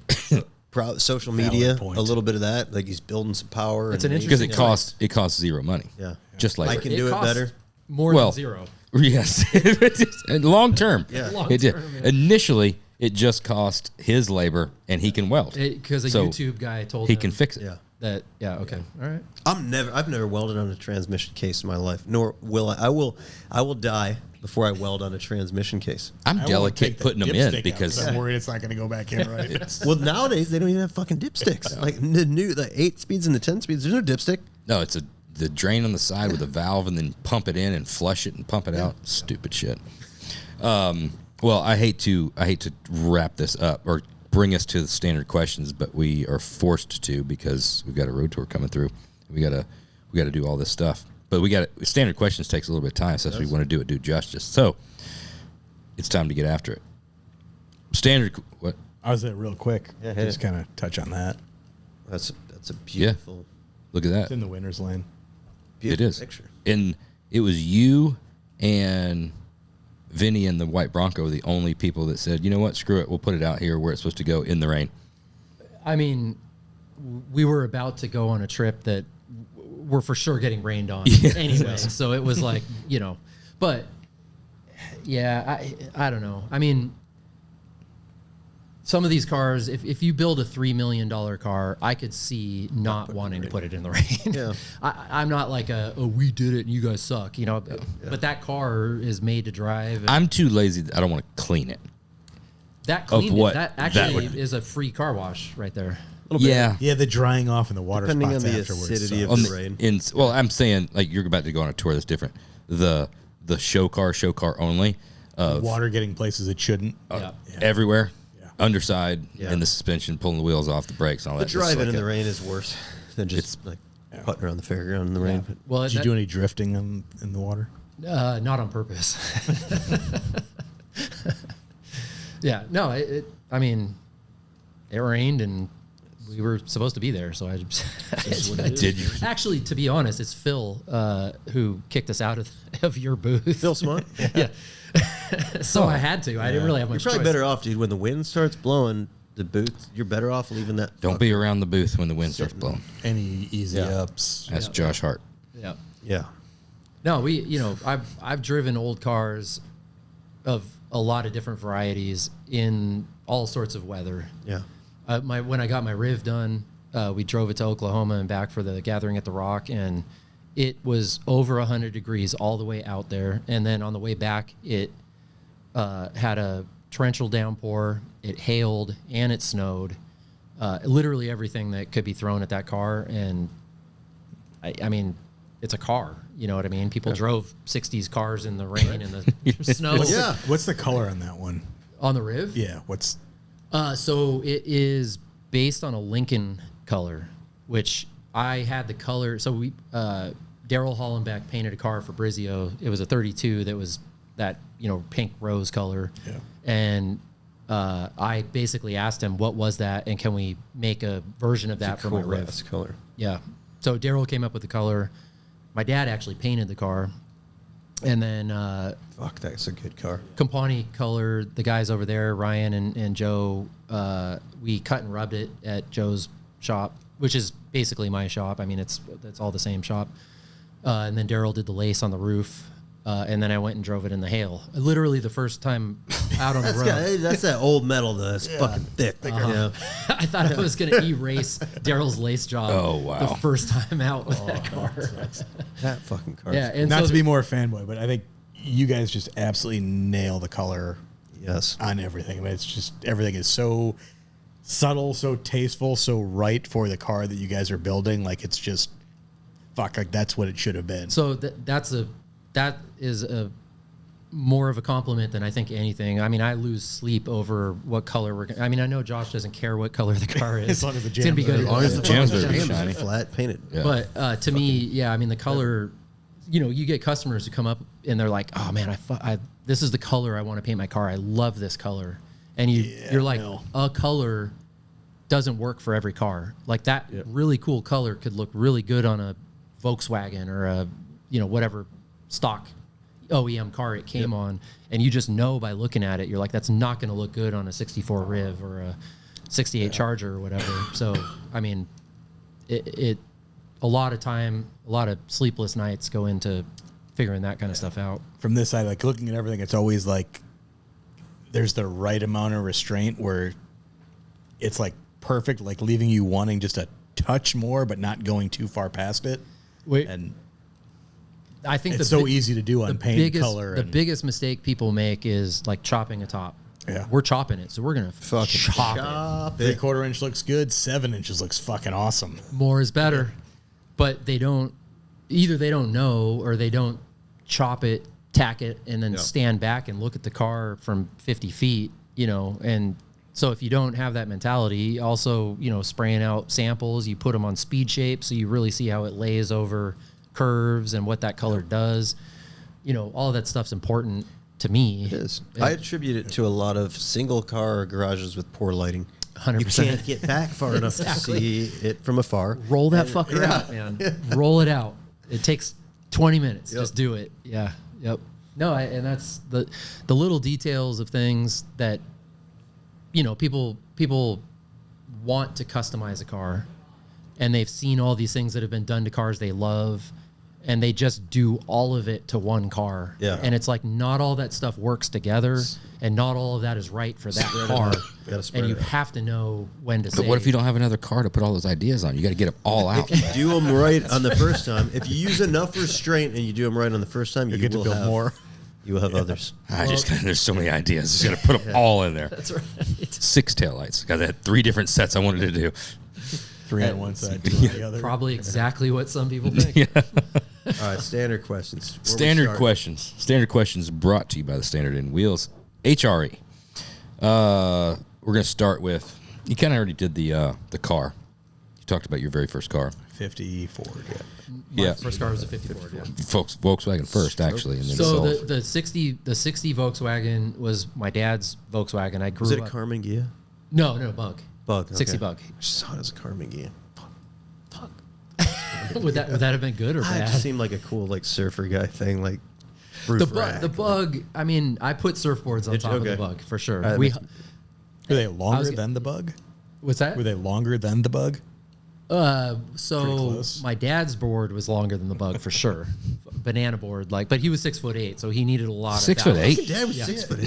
It's a huge bitch. Yeah, and so he got me my first surfboard, and it was like 5'9". It was tiny, and so I just went out and bailed over and over again, and thought I was a terrible surfer until I got on the right size board for me.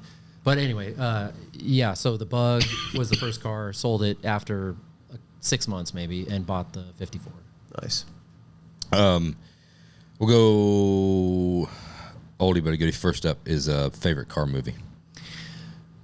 I knew that is one of the questions that you guys ask, and I don't have a good answer for that. Really? There's so many car movies that it's like asking what's your favorite child or what's your favorite Easy. It's car. Easy. It's an easy one. It's an easy one. Bullet, man. I really like Bullet. I should say Bullet because I Francisco, brought the yeah. 68, the Charger. I will say it's really a TV show for me. I grew up, and it's two. I grew up watching the Dukes Chips. of Hazzard. Chips. Yeah. Okay. I hated Chips. Chips is awesome. Dukes of Hazzard for sure. Yeah, So Dukes we of get Hazzard's we get to awesome. hang out with what's the guy who played Paunch? Yeah. How do you not fucking know this? I do know. It's I just put him on the spot. That's the Yeah. problem. yeah, what is his Josh name? generally knows things like useless knowledge like this is Who, fucking who, class. who, I'm going to start talking and you'll figure it out. Yeah, But keep so going. he comes now. So we go to the West Coast Customs show in Santa Maria. Okay. Used to be Paso. And so right now, Paunch is doing tours of like car shows. Eric Estrada. Eric Estrada. Had to look it up. Dude, you looked it up. That's I did. I couldn't think of it. He'll take a picture with you for $20, and sign your boobs or something for like $50. Like things are going good not for that him these bad. days. Yeah, Yeah, $70, you're golden. he's John DiAgostino. Parades him around to all the car shows. Wow. If you like chips, you should come to the West Coast Customs. Big should Chips go. You fan. would enjoy Should go. But anyway, so Dukes of Hazzard and Knight Rider. Like Okay. I grew up watching those shows and indelible in young Billy's. I'm with you. Dukes of Hazzard's hard to beat. Man. I was A-Team over Knight Real- Rider.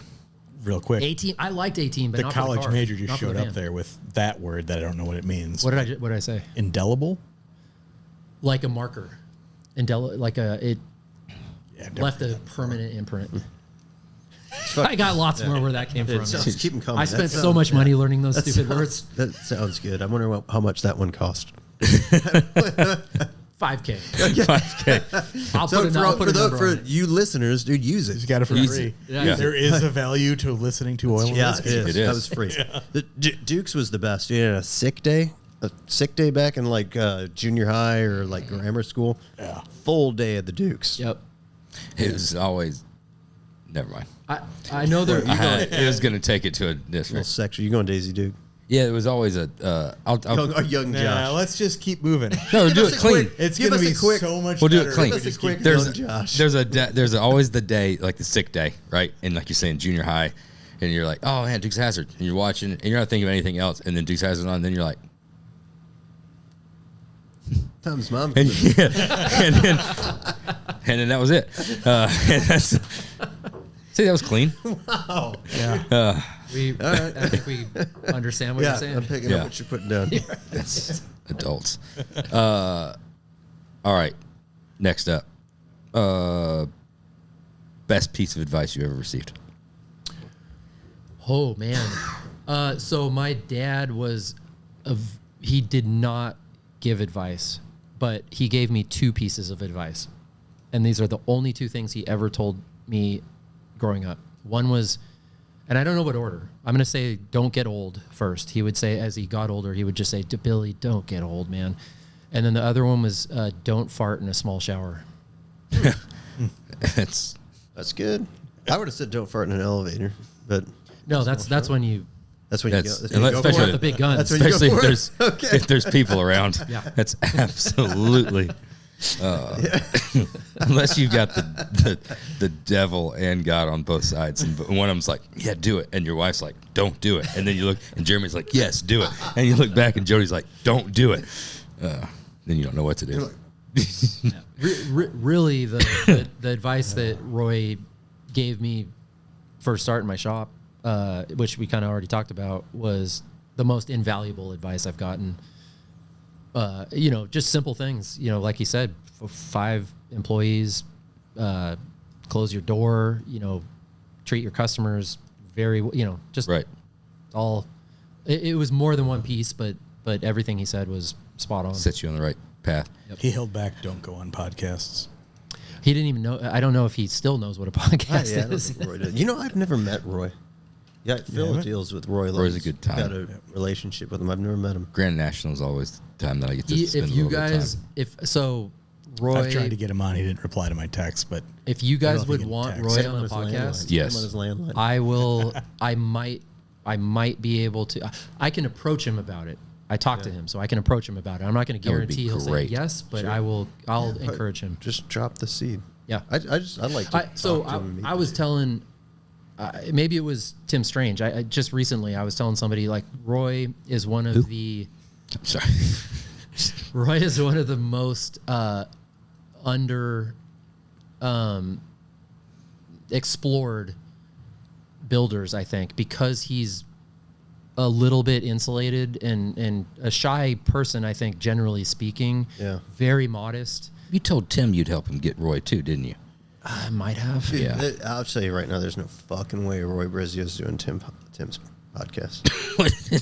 There might be no way he's doing your podcast. Yeah, that's either. quite possible, exactly. too. I don't know. I don't think But he's at doing least- this podcast. But so. at the very least, he's bought a few chassis. Yeah, he's been a good guy. He has more stories. He's known more people, done more in this business. I look back at the number of just cars he's built. Has to be double, if not more, anybody else who's ever built cars. Absolutely. Yeah, I mean, fucking Eric Clapton. Insane. How about that?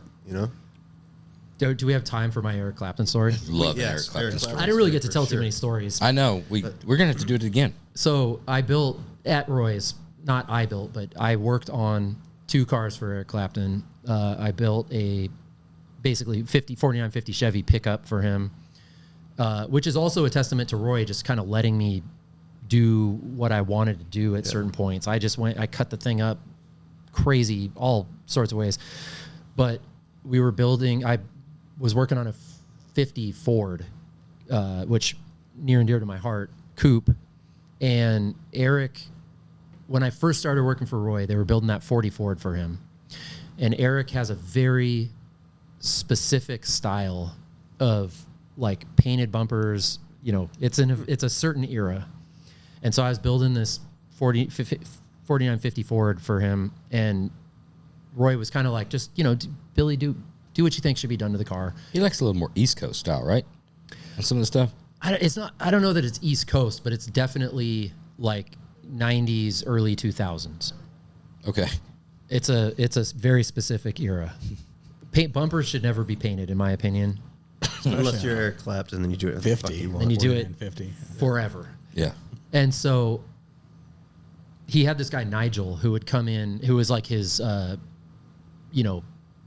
his liaison, whatever. Sure. We saw Nigel a lot, and he would come in and we'd talk about the cars, Roy, me, him. And so one day Eric came in. He would come in like once every couple years. So this is a big deal. Like Eric's actually coming to the shop. And I'm 26, 25, skate, my hat over my ears, as was the time, skate shoes, baggy pants, and all this. And it was the 4 of us. And for some reason, Roy and Nigel kind of like went off. And so just me and Eric Clapton are standing there. And I'm just like, I'm not a starstruck person, but I don't know what the fuck to say to Eric Clapton. I really don't. And I'm building this car for him. And he asks me, he's like, so should we paint the bumpers? And I'm building this car as a traditional, well, in my mind, custom. And I'm like, I have to tell Eric Clapton that there's no way in fucking hell he should ever paint a bumper on a car. And what probably came out of my mouth was, no. I don't know Whatever you think would look good. Sir, painted bumpers sound great. Yeah. But anyway, I don't, he looked at me like I was a fucking cockroach, I think. And like, he knew I was working on the car, but my opinion did not matter whatsoever. And I think he engaged you though. You should have, that's when you should have channeled your inner dad and just told him exactly what you told him thought. he's an idiot. Like, dude, that's fucking stupid. Who the fuck would paint you don't want to paint the fucking bumpers on here, do you? Nobody wants to paint the bumpers. I really do think that my answer was, I think there should be some chrome on this car. That's a I put it in non-answer. Blacked out. You kind of As subtly as I possibly could. And then ripped a kickflip in the parking lot. And then fucking went out, smoked a blunt, and did a 360 flip over his Maserati or whatever he drove to the shop. I like Southern rock better anyway. Yeah. Oh, Eric. So I got I got one more. Yeah. Keep I'm the sorry. Eric, I got the one. Eric Clapton ones are cool because I'm No, I'm this a is Clapton fan. another celebrity. For Neil Young was a Yeah, Neil Young probably should have kept his mouth shut over the years, but he's got some good music. I asked. Got some good music. So you're gonna like this. Yeah. So Josh, not a fan just because of Sweet Home Alabama. Neil, Yeah. Neil, I don't know who they were talking about in that song. I think it might have been Neil Young, but It was 100% talking about Pretty that. clearly stated. He was the one that started talking about Alabama first. So right. So, well, you'll like this. This doesn't shine him in a great light. oh, great. Good. Not a bad light, but a crazy light. So I play guitar. I have a Les Paul. It was the first good guitar I got. And like everything in my life, I bought it, the cheapest one I could find. The frets were worn out on that thing the day I bought it. And I played shows, whatever, all the shit I did as a kid with these worn out frets. You could barely tune it. And so while working at Roy's, Neil would come in all the time because we were working on that stupid link volt thing that Yeah, and he Was it- probably didn't have. It wasn't like he was real popular in that era, so he didn't have shit to do. No, he was trying to build an electric car, sustainable, that the engine would charge on like corn oil or whatever you could get at the back of McDonald's. So he was in the shop one time, and I'm like, Neil, I just want to ask you a question. He was a little more approachable than Clapton. Like you could talk to him, and so I was like, hey, I just want to ask a question about my guitar. It's not a car thing, but I've got this Les Paul. It's a sentimental guitar to me.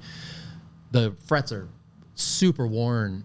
Where would you recommend getting the frets redone that aren't going to fuck up the guitar? And he like kind of looked at me and he goes, well, Bill, how do you know that the guitar wants the frets to be redone? And I was like, Talk to me, man. I don't know what you're saying right now. The guitar, it's just an inanimate object. It can't talk. The frets are bad. The frets redone. And he's like, I don't know if I'd recommend doing that if the guitar doesn't. Its soul might be affected if you change the frets on this guitar. Shut the fuck up, dude. And Did you so, get to hit whatever he was smoking? yeah, Damn. I didn't. But it was the weirdest answer to that question that I could have. Like the plug, when the plugs need to be changed. Correct. Right? 100%. No, the frets It's not needed to be redone. This old small block Chevy, dude. These plug it's got some. So we don't need to change these. Car says Okay. At what point do you change the transmission fluid? Never, because you change. Maybe the that. transmission fluid doesn't think it needs to be changed. Yeah, but that's never no good has ever came from changing the transmission fluid. Correct. You can Unless the you're guitar is going to investigating sound better changing guitar the frets. will sound better. Yeah. The only The reason transmission's going to fail. Yes. The only reason you changed it is because you already thought there was a problem and you wanted to just look at it and smell it to see if it was fucked. When you let some out, you got to put some back in. Yeah. Sorry, I totally Neil derailed you. No, that's a any more? great. That's What car? Neil Young. What car was built? So the long-term project was called the Link Volt, and it was a 60. They were doing stories in Hot Rod on it, weren't They they? did a whole write-up on it. He was doing a Stupid idea back then. documentary on it. So he had a whole crew of people who were just doing the documentary. So they would come in and film we at Brizio's were doing most of the mechanical work. So it had like you're adapting this stupid giant Lincoln with an independent rear end, putting an electric motor in it, putting an engine in it that ran on canola oil to charge the electric engine. It was supposed to be self-sufficient. Great idea. Here's your bill for the month. It wasn't worth. It was not worth. Whatever Roy made from that, it was not worth it. But he did, so he did some of it at our shop as we were doing that. He also took it out on the road to try to show people that this could be done, and it was a miserable failure the entire way. I think it caught on fire once. We had to rebuild it, and I don't even know if the grease fires are tough to put out. Yep. That's right. Baking soda right now. Yeah. I don't think the documentary ever got made. If it did, I definitely didn't watch it. You don't generally show Explain to me documentaries on massive failure. you were saying there's a thing with Neil Young and it's Sweet Home In the Alabama. song, Neil- I hope Neil Young don't. Remember, Southern Man don't need him around anyhow. Okay, So what's the reason? back when I don't know about this. He This wrote was- Southern Man. Southern Man, Song, yeah, Southern Man. Southern Man is basically just putting down on the Southern Man everything that he I sucks. never and- listened to the lyrics. Yeah. It's just derogatory about the Southern Man. Neil Young's always been, bigger than everybody else and smarter than everybody else. Well, Doesn't I can even tell know you, if a guitar needs fucking frets changed because if he's talking to the guitars, he can communicate with a musical instrument. then I bet you can't do that. I can't. Then the song makes sense now. If he would have just came out and said that, nobody would have fucking gotten Oh, pissed off. he's They're like, fucked oh, up. dude, the fucking weirdo. You get it. No problem. I can confirm that he's a weirdo. Yeah. Fully confirmed. Maybe the guitar doesn't. Shut the Go back to your fucking corn oil powered car. All right. Next up. We got a new one, dude. We got a new one as of last podcast, which is great. Yeah. Courtesy of Garrett's Rod Shop. Courtesy of Garrett's Rod Shop. That's the one and only If- plug he ever gets. Because we said we are going to say it once. Yeah, one time. Which One time. I'm curious about this one. Yeah. If you were doing anything other than building hot rods for a living, Playing baseball. that's what it'd be? Yeah. So You're a ball player? Or were? what was when I was young? Anything else that I would have wanted to see where it went, it would have Okay. been baseball. Cool. Yeah, I stopped playing and obviously went a whole different direction. But that's the one thing I love baseball. What position? Best sport. I played shortstop, first base, and I pitched a little bit when I was younger, but wasn't a great pitcher. But I was a good I was a good hitter. Tall for shortstop, right? A little bit tall. First base I see in pitcher. Do you and Mike Herman ever get together and fucking just limp around the baseball diamond and throw the ball around? Or? Mike can't throw anymore. Yeah, I've talked to his son about baseball, not Mike. I only tell Mike how his engines don't work. Do yours leak too when you get them? Like every fluid Yeah, all over the place? Not if you don't put oil in them. He's restored it to original. What else would you like him to do? Dude, your shit's leaking coolant everywhere. You don't put coolant in it, just water. All right, well, water's leaking everywhere. The ones that run good. Yeah. Now we're good friends with Mike. Just Yeah. bust his balls. No, me regularly. too. Me too. Yep. Like, dude, so 86 horsepower? Fuck yeah, dude. That's you take a worn out small block out of a junkyard, pull 3 cylinders off, and you're For Wouldn't sound as cool, slightly though. less money too. Wouldn't sound or look as cool. Yep. Well, each to their own. All right, so baseball player. That's the first one. Yep. Next up, your most memorable law enforcement interaction story. Oh man, there's a few to choose from. So driving my dad's 60 Volkswagen. This is when I was 16. I had that car from 16 to like 16 and a half. And in Glendale, it's a very noticeable car. Like you don't go incognito. It was a Hot VW's car. Like it was a nice bug lowered, very nice car. And so I was driving with a bunch of friends in the car, and we made a turn, and it was literally going straight towards what we realized was a DUI checkpoint. Mm-hmm. And I, being super naive, was like, fuck that, and pulled a Yui, which is the guy who's sitting right on the other side of the road waiting for somebody to pull a Yui out of a DUI line. Right. Of course. Yeah. Came and just pulled me right over. And I had to think quickly, and that car, so a 60 Bug doesn't have a gas gauge. It has a reserve little lever on the floor that you flip over when it conks out. You flip that over and gets the last of the gas, enough to get you to a gas station. And I said, not knowing how much gas, because the lever wasn't flipped, and I said, oh shit, I saw that there was a line there, I'm low on gas, and so I had to pull a Yui because there was a gas station right down the road. And the guy's like, he looks in the car and he goes, you don't have a gas gauge, how did you know? And I said, oh, Intuition, my man. fucking, I know just like Neil Young. You told me. The car was like, This car said you're about to run out of gas. I wish I'd said that. Might have actually been more believable. Yeah. So he's like, how do you know? And I said, well, I flipped over the lever. You know, I had to explain to him how these cars work. He had me get out of the car, open the hood, open the gas can, and he might have used his baton or something and checked the level of the gas. And it was fortunately low enough that plausible. It was plausible. Dude, you should have told him, be like, now that you got that baton, like a little wet with some, fuel, you know what you could do with it.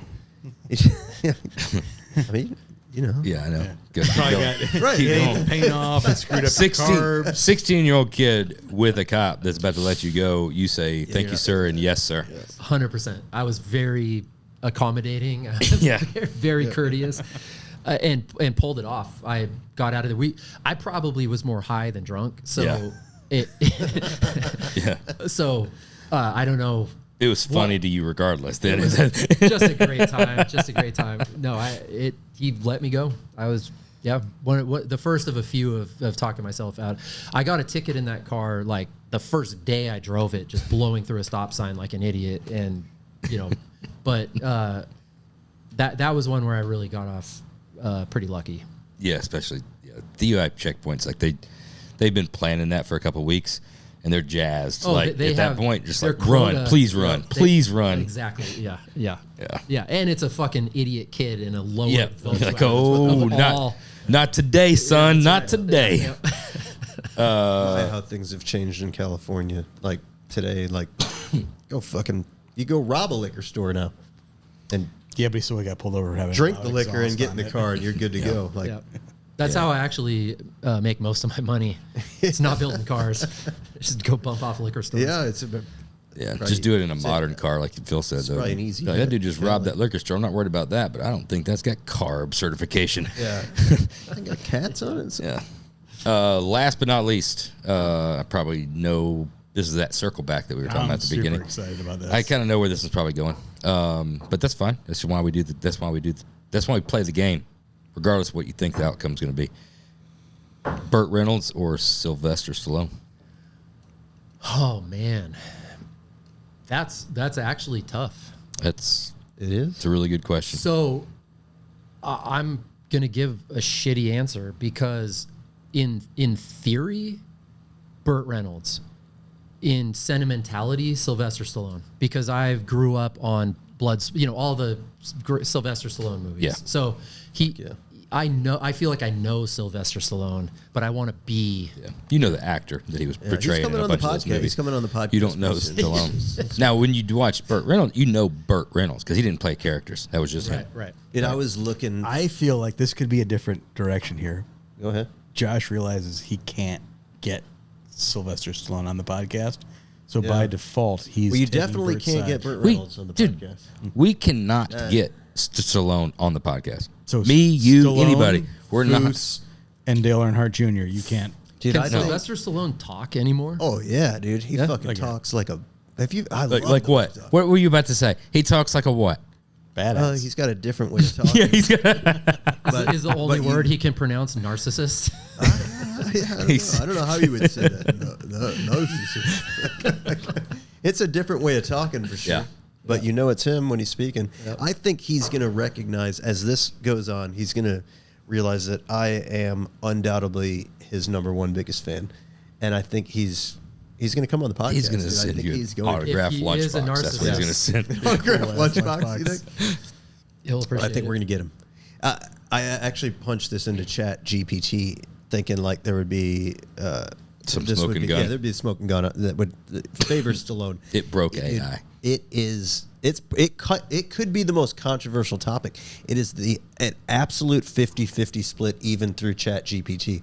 The facts that it spits back to you on the wins for Stallone and the wins It's even. for It's a great question. it really is. I gave you a 50-50 answer. Which is fine. Pretty much. Yeah. And the percentage works out perfect with the rest of the podcast. We've done right. nothing We but finally percentages landed at from the 50-50. Yeah, it's a We 50-50 did. split. Right down the middle. all the way. This episode brought to you by DraftKings. It's a 50-50 split. Yeah. And eventually, he's coming on the podcast. Yeah, I doubt it. Guaranteed. This has been absolutely fun time, been a and good we don't time, scratch the surface. I feel like we didn't really talk about cars very much. We didn't. That's the point. We had Everybody, great conversations. everybody knows the badass cars you build. Yeah. You could go on your Instagram and you can check those. Now out. they got to know Now they got you, to know you, right? right? And you That's- don't really talk. And this is easier. Literally the worst part about my shop. Now they get to know you without you having to talk to them. You talked at them. That's fair. That's fair. Now they can just talk to Joe. Yeah. I'm done. And they're gonna come up. People are gonna be like, "Oh, dude, that thing you said," and you're not gonna remember it. Oh, 100% no. Yeah. Joe with the Mustang he's got, that's a sick car with the Pantera wheels on it. Yeah. Fuck, So that Joe looks good. Joe is taking credit for starting an entire trend. Everyone's gonna have Pantera wheels on their Mustangs. I've got a mint pair we pulled off a Pantera here. Yep. I'd stick him on a 65. He just got that, didn't he? The Mustang? Yeah. No, he's had the Mustang since he was young. Yeah, the it looks Pantera wheels just went on it like a year ago, maybe. You guys seen it? I have not. And he, Check it out, dude. It looks. he fucking races rad. that thing, drives They it to wouldn't work. he wouldn't put it on his own social media. They're hiding that. Keep it in On the back mine? pocket. Yeah. Oh, No, it it's puts not on- on mine. it's So on- he just commented on one of these. I That's make why was fun of going Joe to. every day about liking Mustangs. I give him a hard time. He's trying to sneak Mustangs into the shop under my nose. And There it is. Yeah. There it is. Yeah. That's pretty cool. Yep. The It fucking looks really offset good. works on it, huh? Yeah, obviously the front's the standard Mustang track width. You just bolted him on there. Well, it rubs a little bit. Rubbin's racing. Yeah, exactly. No, yeah, he doesn't care. 68. GTD. It's check out the license plate. 68 C code. Yeah, he's bragging about having a C code Mustang on his license plate. It's awesome. Oh, this is the one he just got. Oh, Six- this one. Yeah. yeah. Oh, sorry. I forgot. Yeah. So he did just get this car. Yeah, and his It's a little rough. got it running, but it's pretty well preserved for being a car that sat outside for 40 years. You get different weather in California than we do. Yeah. Oh, 100%. Yeah. Yeah, that it's- car would- 2024 sitting outside for the winter here is That car gone. would be a partial roof skin if it was here. Dude, there's so much stuff we got to get to. I feel like this could be, unless Jesse hurries up and gets on, this could be the very first 3-timer. You might be the first 3-timer. Yeah, it could be. We got a lot to unpack. There's a lot more I think to talk about. we've got to do a West Coast run here before the end of the year. So we might do We're mobilizing. round 3 at your place. Oh, anytime. I mean, after seeing your shop, Like, not during I don't the really shop hours, want obviously. you to see my shop, but We're coming by. you're welcome anytime. And I think Stallone ended up moving to Florida, I think, so we're not going to be able to hit Oh, is he not in, we're not going to be able to Monterey or hit wherever his he is? place. But Damn, we were so we'll close. see. He might be out there. He does. He films could've just a lot. knocked on his door and he walked films- on in. Yeah, he films a lot of shit. So we'll see. We'll touch base before we go out there. But, I'm going to send in a thing for a Make-A-Wish for you. yeah. You know what? I'll work on Brizio first. Let's Start. Yeah. Let's shoot start with. the Let's try to lower land hanging- Roy. Yeah. That's obtainable. Right. And then we'll. Before we Step go, up. what do y'all? We've done all these percentages. What do you think the percentages of us getting Chip Foose on the podcast? I think it's higher percentage of getting Stallone on the podcast. I really do. 70-30, Stallone. You have to approach him the That's right fair. way. Chip, you could get him. I feel like you could do it. There has to be some incentive. Like, there's got to be something other than just doing the podcast. We're a little too. I mean, we talked to Chip. Chip flat out said no, he's not doing it. So I don't know if there's a way to like. That's kind of definitive. you right? That's met final. your match. Someone might be a little bit too vulgar, and it might Yeah, be we all three of us. yeah, a little too. little too on the Well, just dirty side. promise him that you'll, bleep out the profanity and It'd be 70. it'll have like a Christian sponsor or something. Maybe I just can't after Stallone, we could be like, dude, we've had Stallone, Sylvester Stallone on the podcast. So it's Stallone asked Wait. about you and why you haven't done it yet. yeah. Stallone was like that the Chip Foose guy. You know, at this point, I don't want Chip on it. That's the thing. Oh, you're playing that game. Yeah, I don't. At this point, there's nothing even to talk about. Dude, I feel like the reverse psychology Stallone. works on you. Stallone, we're going after Stallone. Because that's not something I'm interested in. Would you say the mean things that you do? Dude, he slide nose. Yeah, you would. I bet if I asked him, you or Bert, he'd say Bert. Oh, that's a good question. I doubt it. Would that put it to rest finally? Yeah, there's a certain level of finality. Okay. You might say me. I'm a narcissist. Yeah. You never know. All right. We'll see you again next week. Thanks.